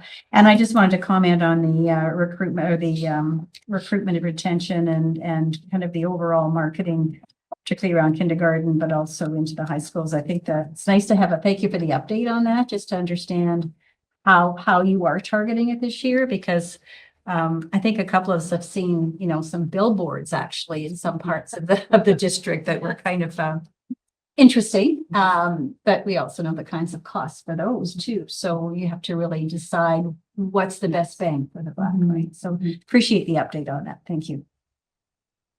I will share just as part of the budget, we are spending some of our dollars to actually boost our social media posts, right? You can pay Facebook, YouTube, and Instagram, I think, working at Connor, to augment the posts that we put on social media. And we actually think, based on our metrics, we think that because Connor brought that report on social media metrics, we believe that with the right posts and paying to boost them, we'll get more traction there than we would with a few radio ads or a few newspaper ads. So we're taking that because we do believe that today's generation of parents are on social media more than they're in newspapers or listening even to radio. But when we work with the outside market firm, we're going to get all of these theories confirmed or denied. We'll see. We'll tell. Okay. Thank you, everyone. Jody. What, Jody? Me again. I actually, it's just to follow up on that last point. Have we Will the marketing firm also be looking at government grants and things like that for specifically for the SEO posts and the social media posts? For example, there's the Canadian Digital Adoption Program grant that I think will do 75%.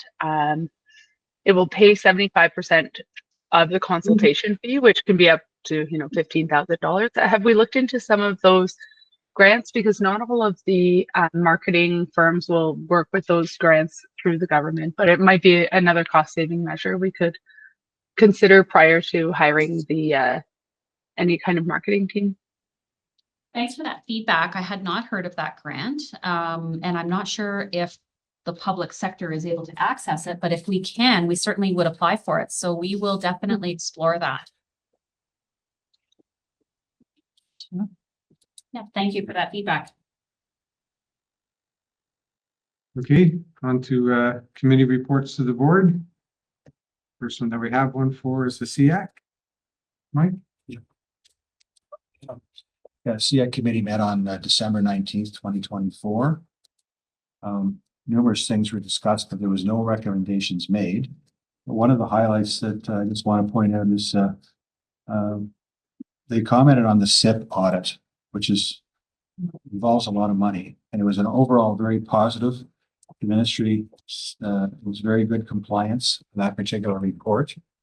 I just want to stress that report because I think we get, I don't have the number, but many thousands of dollars with a lot of time and effort the people in special services have put in.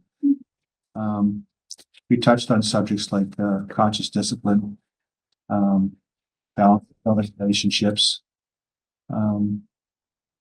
Another thing is we discussed the IAP parent handbook. It's a questionnaire, and we're leaning towards a questionnaire that should be short and easy to answer for parents. Those are key things that I just wanted to bring up. The committee made no recommendations. And, I move that the board receive this report. Thank you. We need a seconder for that, please. Thanks, Christina. All in favor? Pass. Thank you. Next on our list is SAL report. And I have Kim as presenting the report. Yeah, so we met on December 19th, 2024. There was 9 SAL meetings. I attended 8, and Trustee Reddy attended 2 of those. And I just added, I guess, that in the meetings, it's been great to see how much the RCDSB staff really supports our students, and something I didn't see as much, I think, before until doing these meetings. So it's been great to see. Thank you. And so you move the receipt of this report. I have to do January, sorry. We do January. On January, we had 2 students, and one it was accepted and put on a one online course, and then the second student was postponed because there wasn't enough information. So there's going to be a follow-up with another session. Sorry. So we just go back to Kim. So you moved the receipt of your report, Kim, for Of the course. December one, okay, and a seconder for Kim's. Susan, thank you. All in favor? That's passed. And then for Dave, you moved the receipt of your January report. We need a seconder for that, please. Mike, all in favor? That's passed. Thank you both for attending those. The next is committee reports to the board, standing committees, committee of the whole. So our first here's the whole and our new version report. Yeah, open session. Very exciting, yes. So the Committee of the Whole met on January the 14th, 2025. And we had the following items in open session. We had an early reading update, the information about the 2025-2026 school year calendar, and an overall view of the school improvement plan and department action plan process so that we could better understand some of the changes that were being made there. The following recommendation was made for the 2025-2026 school year calendar.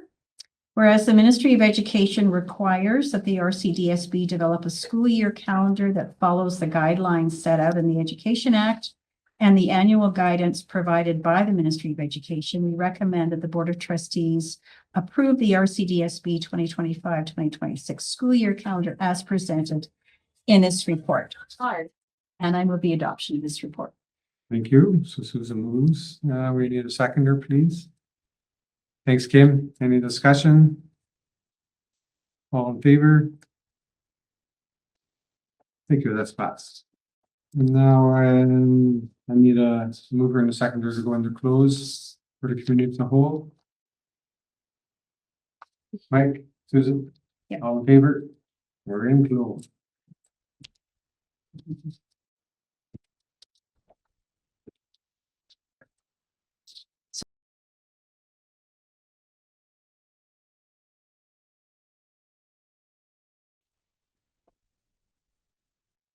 So on the agenda now, we have the policy review. Susan, we have two policies. We have two policies bringing forward to, or coming to the table today. The Policy Review Committee did meet the end of December, or sort of mid-December, and then worked on this as well. I looked at it again in January as well, just to kind of clean it up and make sure it was in line with what the ministry legislation and regulations provided to us. So the first one, we'll go through each one separately. I'm not going to go through the whole code of conduct policy. It is many pages long. Just to give you a bit of background on it, it does, this policy basically was put together by OPSPA as a template for boards to use. And so it has been reviewed by legal to make sure that it is in line with the legislation and the regulations, because some of it is legislated under the Education Act and other pieces of regulation came out last summer with Bill 98, I believe it was. So the key pieces of it, you know, basically it talks about the 6 main components of the code of conduct is around integrity and dignity of office, avoidance of personal advantage and conflict of interest, compliance with legislation, civil behavior, respect for confidentiality, and upholding decisions. So you'll see those 6 pieces that are pretty well fleshed out in the guidelines. And then what has come into play at the end of July, there was a letter that also came out talking about the enforcement side of the code of conduct policy. And so again, OPSPA has taken that regulation from the ministry and put it into a policy for us. And so we are putting it on the table today for you for your approval and acceptance. There's really nothing we can change in this policy. It is specifically based on the regulation and legislation. And all we've done is just put it into our own format and added our own titles, obviously, to it. But the core of it is set out by regulation. So I would like to recommend that the Renfrew County District School Board adopt policy 22, which is the code of conduct, as presented by the Policy Review Committee. Thank you, Susan. Move to the adoption of this recommendation. We need a seconder. Thanks, Dave. Any discussion on this? All in favor? That's it all. And the second policy that is before you today is one that's a little bit more controversial and complicated, to be honest. It is the policy on electronic meetings and attendance. And again, this is following up on the ministry direction that was sent out to all boards at the end of July, and with clear regulations and guidances on how to increase or how to ensure as much attendance at meetings as possible in person. And that was kind of one of the underlying themes that the ministry was trying to aim for, was they felt it was important for people to be there in person. So that is why all of this has kind of come to be as far as an actual policy goes. Again, the OPSPA kindly took all of this information, put it into a policy template for us that we have now pulled together.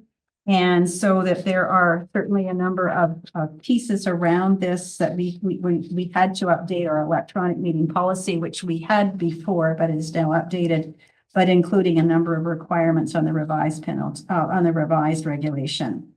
And so there is a transition period until September the 1st, 2025. So at this point, we will have the policy in place, but there won't be any penalties around it until September 1st, 2025. And then the penalties will be in place.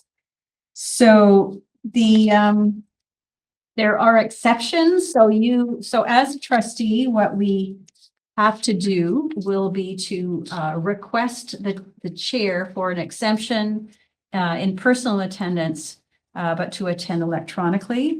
And there are exceptions that the ministry has clearly defined. So it's the distance from the trustee's primary place of residence. If it's 125 kilometers or more, that is an exemption that's allowed. Weather conditions is another exemption that's allowed.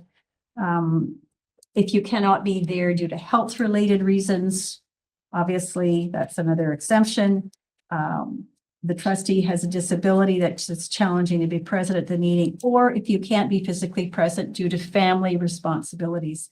Those are really the 4 or 5 exemptions that the ministry is allowing you to be excluded from a meeting in person, but to attend electronically.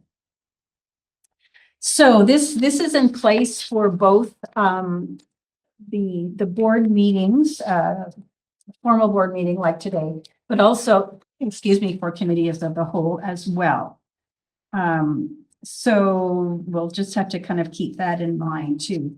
The issue around this is that the regulation that was sent out the end of July does not necessarily align completely with the Education Act.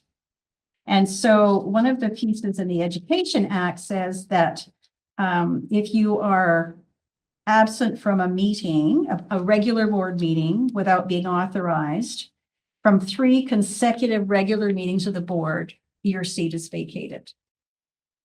So that has always been in place. There are other reasons as well. But, for example, if you are if you no longer have the qualifications, if you move out of the area, for example, or if you've been convicted of an indictable offense. So indictable offense. The challenge with with this new regulation is that what they're saying as well is that if a trustee fails to be physically present at a regular meeting of the board or a regular meeting of the committee of the whole of the board, unless their request is approved to attend electronically, the trustee's seat is vacated. So they're basically saying if you don't get approval to attend electronically and you're not there, then your seat is vacated after missing 1 meeting, which is different from what the Education Act says. So there's lots of questions yet around this, but there is a very clear regulation that we have to put in place. There's continual pushback to the ministry about this because there are lots of unreasonable, we feel, particularly or unreasonable penalties here, particularly when we're the only elected official that has this kind of control and unreasonableness, I guess I will call it. It also puts a lot of pressure on the chair because the chair is the one who has to approve whether or not you can come in electronically. The chair has to look at what those exemptions are. We're trusting that for the most part, chairs will use reasonableness in approving those. And we are going to look at a method of making it easy for trustees to request that exemption from attending in person, but to attend electronically. We're going to try to drop a form. I think that we will make that easy for you to send off to the chair to do. So that's in a nutshell, the challenges with electronic meetings and meeting attendance. The overall underlying reason that the ministry is saying they're putting this in place is because they feel people need to be in person. And as you can imagine, lots of boards, particularly those in the north, are saying, we've been doing this electronically for years. You know, what's the problem? So anyway, not that we can contest this. This is a requirement put in place. Again, OPSPA's put the template out for us, which we're very thankful for, because it's pretty convoluted, as I'm sure you found when you read it through. And so with that, I am recommending that we adopt policy 25. Electronic meetings and meeting attendance as presented by the Policy Review Committee.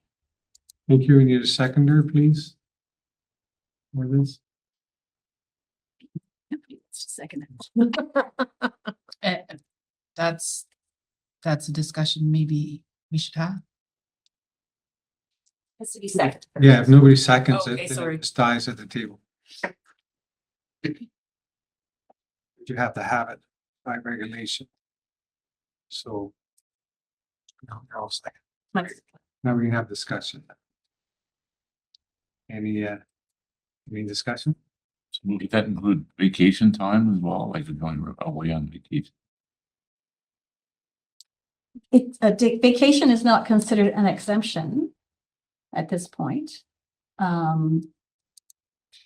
Again, you know, we're not going back to the ministry for any more definitions than they've already given to us. So if you look at the exemptions, there's you know, if you can't be physically present due to family responsibilities, you might be required to assist a family member on their vacation. You know, I think we have to be a little bit reasonable in this, and again, it's going to be up to the chair, but I think our chair will be pretty reasonable. But there is no specific exemption for holidays. No. See, Mike, is that Jody? So Dave brings up a good point. I can remember contemplating considering being a trustee. And one of my first questions is, because I was in my early 60s, my wife and I planned on doing some vacationing. And sometimes, you know, if a person is gone for, let's say, a month, that was one of my first questions, like, how does that? And at that time, back then, it was like, oh no, if you at a committee or you're at a board meeting or whatever, we can get somebody to chair the committee for you, whatever. I just found it was, you know, okay, well, that sounds reasonable. Okay. Otherwise, if I would have been maybe presented with this, I would have, you know, I really don't know. I'm at that stage in my life. So Dave brought up a good point. So, Again, I think the challenge is because the Ed Act says if you miss 3 regular board meetings consecutively, then without authorization. Yeah. So that means, you know, if you have let the chair know and all is well, it's when you don't let anybody know. But this other piece around electronic meetings complicates it, right? Because then you have to get permission to come in electronically. And there are only a certain reasons you can. Yeah, it gets more complicated for sure. Jody? Yes, I'm really stuck on page 3 or 4 in the green circle. If our seat is vacated, if we're just not physically present or approved for electronic attendance, and electronic attendance is being present, then isn't the second one like absent from 3 consecutive regular meetings? Is that not redundant? Like if it only takes 1, why do we even talk about 3? Because and you're right, Jody, it's very complicated because number 2 is actually what the Education Act says. But number 1 is what the regulation has come out as of the end of July. So they don't they don't complement each other. And that's where we're really struggling with this. And we have OPSPA and many others have gone back to the ministry to say, you know, this is just not sensible. It just doesn't make any logical sense. And they haven't made any changes yet. So we're kind of stuck with where we are. So I guess the piece is with number one, it couldn't be committee of the whole and or board of the regular board meeting, whereas number two is consecutive regular meetings of the board, which we are interpreting as board meetings, not committee of the whole meetings. Okay. I'm sure that helps a lot. Yeah. So number one is committee of the whole or board, right? Yes. Yeah. And then so actually it completely undermines the second one because it says you can't do one and you definitely can't do three. Yeah.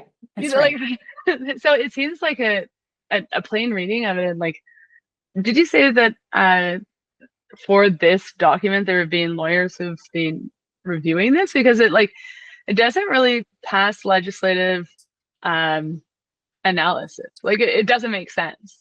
No, it does not. Yes, legal has Okay, looked at okay. this. Yep. OPSPA has had legal look at it. Mhm.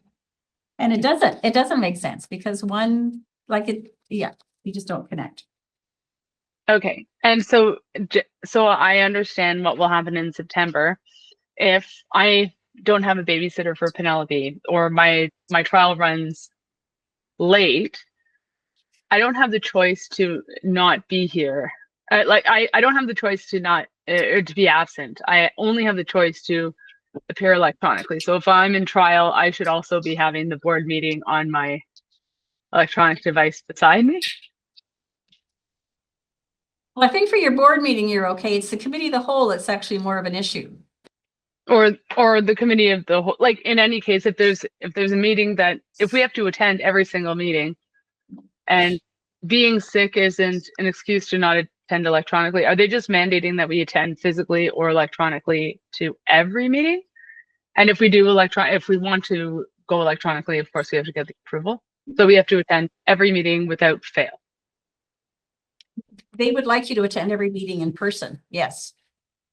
Mm-hmm. But even if you can't, even if you fall under one of the accepted excuses, you still can't be absent. You just can attend remotely. No, you can, with the exemptions, as long as you get permission from the board chair with one of those exemptions. No, that's not right. That's just to go in electronically. Yeah. Yes. Mm-hmm. So yes, you're right. Well, we might have a vacated seat in September because what are we going to do? I'm definitely not putting this on you, Susan, at all. But it makes no sense. Oh, I agree 150%. And the challenge is across the province, we could have half of our trustees vacate their seats in the fall. Yep. Yeah, well, as soon as someone gets sick, then they lose their seat. If they're in the hospital, that's it. You're gone. I know, it's crazy. Yeah. Well, you can get an exemption, but you still have to. Yeah, if you're sick, then that is acceptable exemption. But that's only an exception to attend electronically. To So if attend you're sick and in the hospital Well, and they you don't can address attend that. electronically. Yeah, they don't address that. So we assume that would be okay. Yeah. Okay. Last question. Yeah, totally. We don't ask. Or you clarify that, like we No, just. we don't want them to clarify anymore. Full-time job, I work. Kim? And then Mike? Yeah, I mean, I'm on the policy committee and I don't think any of us are really agree with it, but the policy has to be in place was what we. When does policy have to be in place by? I forget. I'm sorry. It starts January 1st. This was actually supposed to be put in place like the end of August. It was supposed to have actually been a policy. Our policy had to be updated by the end of August. And we just didn't get there. But 1st of September is when the electronic meeting piece goes into place.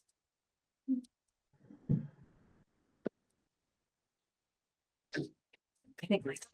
So I guess my comment is, the ideal time for this to have come in place was at the end of a term. Exactly. And it doesn't make sense that this is sort of being, you know, not asked, but told of us at this time. You know, like Jody brings up a good point. I may not be sitting here if I'd known something like this was coming. Like, I'll make it work. I'm retired. I'll sort of work around it. But I think that there's going to be some people, whether it's Christina or Jody or whoever, that the next round may not be sitting at the table. It's unfortunate, but I'm just wondering if maybe some of this was put in place because maybe, I mean, they have the reasons for making an attempt to do this. I'm not quite sure what they are, but Big Brother can take control. I don't know. You want to say something? Well, I'm just bringing this up, wondering if there'd be value in having our own legal review. I know Oxford provided the template and I know they had legal review. I just wonder about us having our legal review the actual language from the Education Act and then look at the and provide us with a second opinion. Yeah, we can do that. Before you because I think we have some time to, well, I mean, we don't have to follow this aspect of until September. That's So we could get a second legal opinion about the interpretation of the Education Act. That would support. Yeah, Jody and Christina. Jody? I think that's a great idea, and certainly different legal minds can disagree. I also wanted to kind of just plant a seed in my other trustees' heads that if we are indeed not allowed to miss any meeting, I might bring back a motion to change the hours so that at least it can't be during court time, because I absolutely can't be on. And I know there are a few other people who have like full-time jobs that might stop them from being able to attend a meeting. So maybe, depending on what happens, I think maybe in this late summer or just before summer, we might want to revisit the hours, because I think having our meetings in working hours can make it really difficult for anybody who has a job to be able to attend every single meeting. Jody, Christina? I'm feeling like that this policy is not meant for us, because we are not like a board like Ottawa, where there's high attendance, they're paid at that value, right? I don't, like, they're paid at a value that they don't have to be on the struggle bus. And that at a smaller board where we need to supplement that income, it shouldn't. And I know there's objections, so what I'm questioning is that, and I wish we were in camera, is compliance. Are we complying at a time when we should be pushing? I don't understand how we can accept a policy that multiple people have written is not okay. And I'm struggling with that right now. And I'm supporting the Indigenous Council because they have also written a letter, and I send that stuff to you guys. So, yeah, that's where I'm uncomfortable, is just I don't feel like I'm supporting the people that wrote those letters. So I just need to get that off my chest, I guess, because it doesn't really matter, does it? That's a question that we can ask legal, right? Yeah. If we table this, right, and put it off to another meeting, one of the questions to ask the lawyers, what if we don't pass this? But if we don't have a policy, then what? What's Right, it's gonna make it worse. I mean, what if we write a policy that works for our board? Again, like you're going against the Ed Act and, Yeah. right, and the legislation. So, I mean, we can make a policy to pay trustees, like what you think we're worth, right? But it's just not gonna fly, and it's not gonna go over. Yeah, and I'm still understanding that stuff. So I appreciate your patience and your listening, because I also know what time it is. yeah, that's where I just wanted to put my struggle out there. Because I hear everybody. I wasn't struggling it as much when I was sitting in the policy committee because we were like, but okay. And now that I hear other trustees saying it, it's harder. It's making it harder. Yeah, I think until we actually see how it works, like now Yeah. we're beginning to see how it actually is going to work on the ground. It's not pretty, like it's not. And it puts a lot of weight on the chair to approve or not approve. And I guess my worry, not in this board, but there could be other boards where the chair might not approve coming in electronically, maybe not for a good reason. Yeah. So I think it puts people in a very awkward spot. I don't want to lose something I'm very passionate about because a meeting ran late. And I couldn't drive the 40 some minutes that it takes me to get here because I'm running the school bus. You know, that's not okay. So yeah, I can support the tabling with bringing these issues to legal for feedback. Yeah. So I can just do that. We can table it. Yep. Okay. We'll table it to the next board meeting. That would be End of February. end of February. And so it shall be.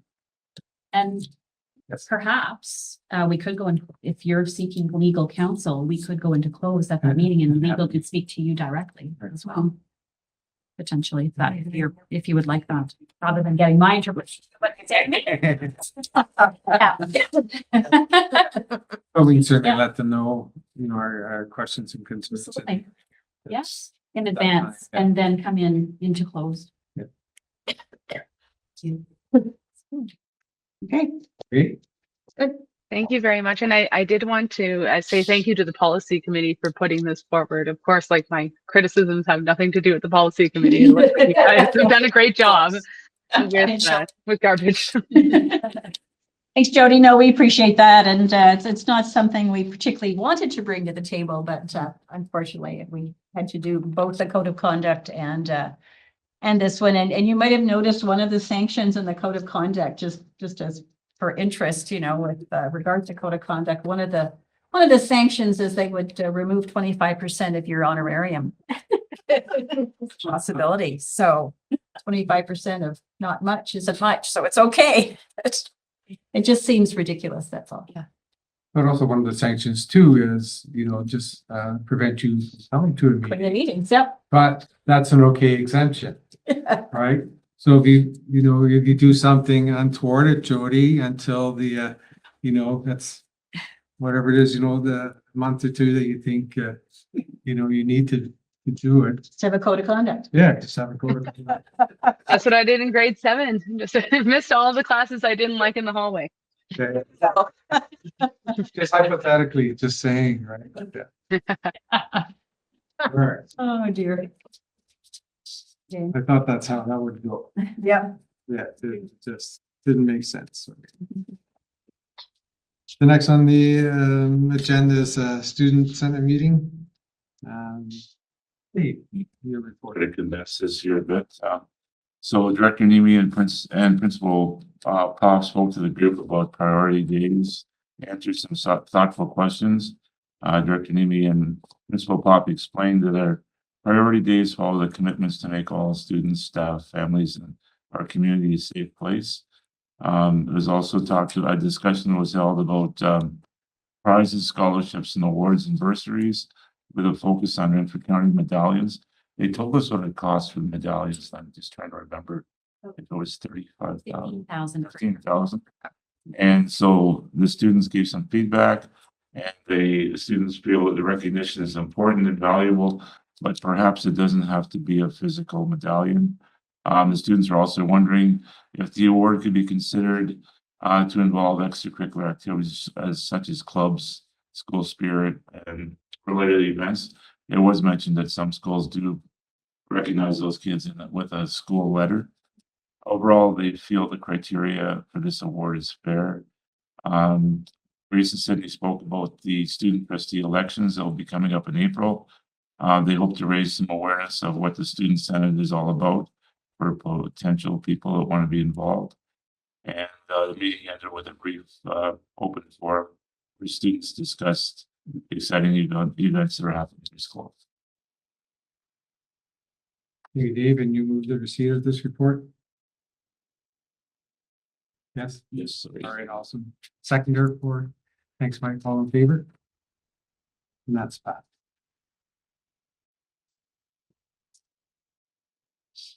Next would be ALSPA. I know a number of us went to the ALSPA PES conference. If anybody that attended, so it was Dave, Kristen, myself, Susan, and Carthy. We went. We had it was nice just to have that time there. And also some of the speakers and the information that we received was very well done. I don't know if anybody else has anything you want to say about the PES? No? Well, as the first time person attending it, I thought it was really worthwhile and learned a lot. Some of the speakers were excellent.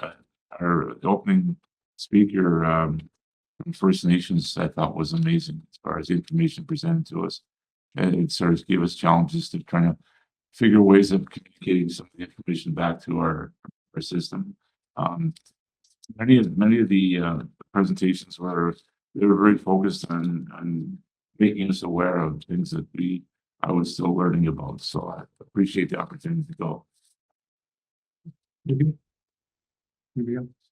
Oh, just a couple of quick things. It's always an advantage, I think, to get together with other trustees from other boards, just to hear what's going on there and share some key pieces. It was also nice as a group of 5 of us to spend some informal time together too, because that doesn't happen very often. So I'm really appreciated that.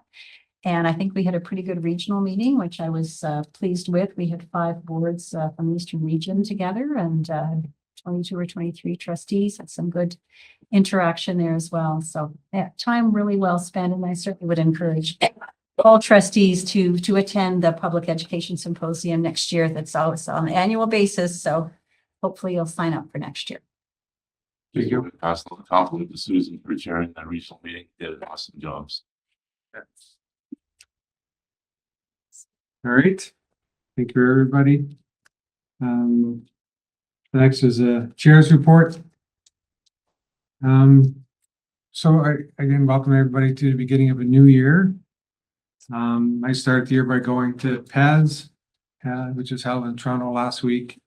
It was filled with great informative speakers. And one of them was, as David talked about, was Open Mercury. He certainly left his mark on me by saying something that was very interesting. And it was his statement was that we should have 2 basic rights, the right to belong and the right to be different. So you have the right to belong to your family, your community, your culture. You have a right to be you as you see yourself. I personally feel that I belong at this table like with everybody else here, and I hope that you feel that's that same way as well. And I hope that all of our students and our staff, as unique individuals, feel that they belong in their classrooms, their school, and their community. We're also in the process of doing the Director's Performance Appraisal.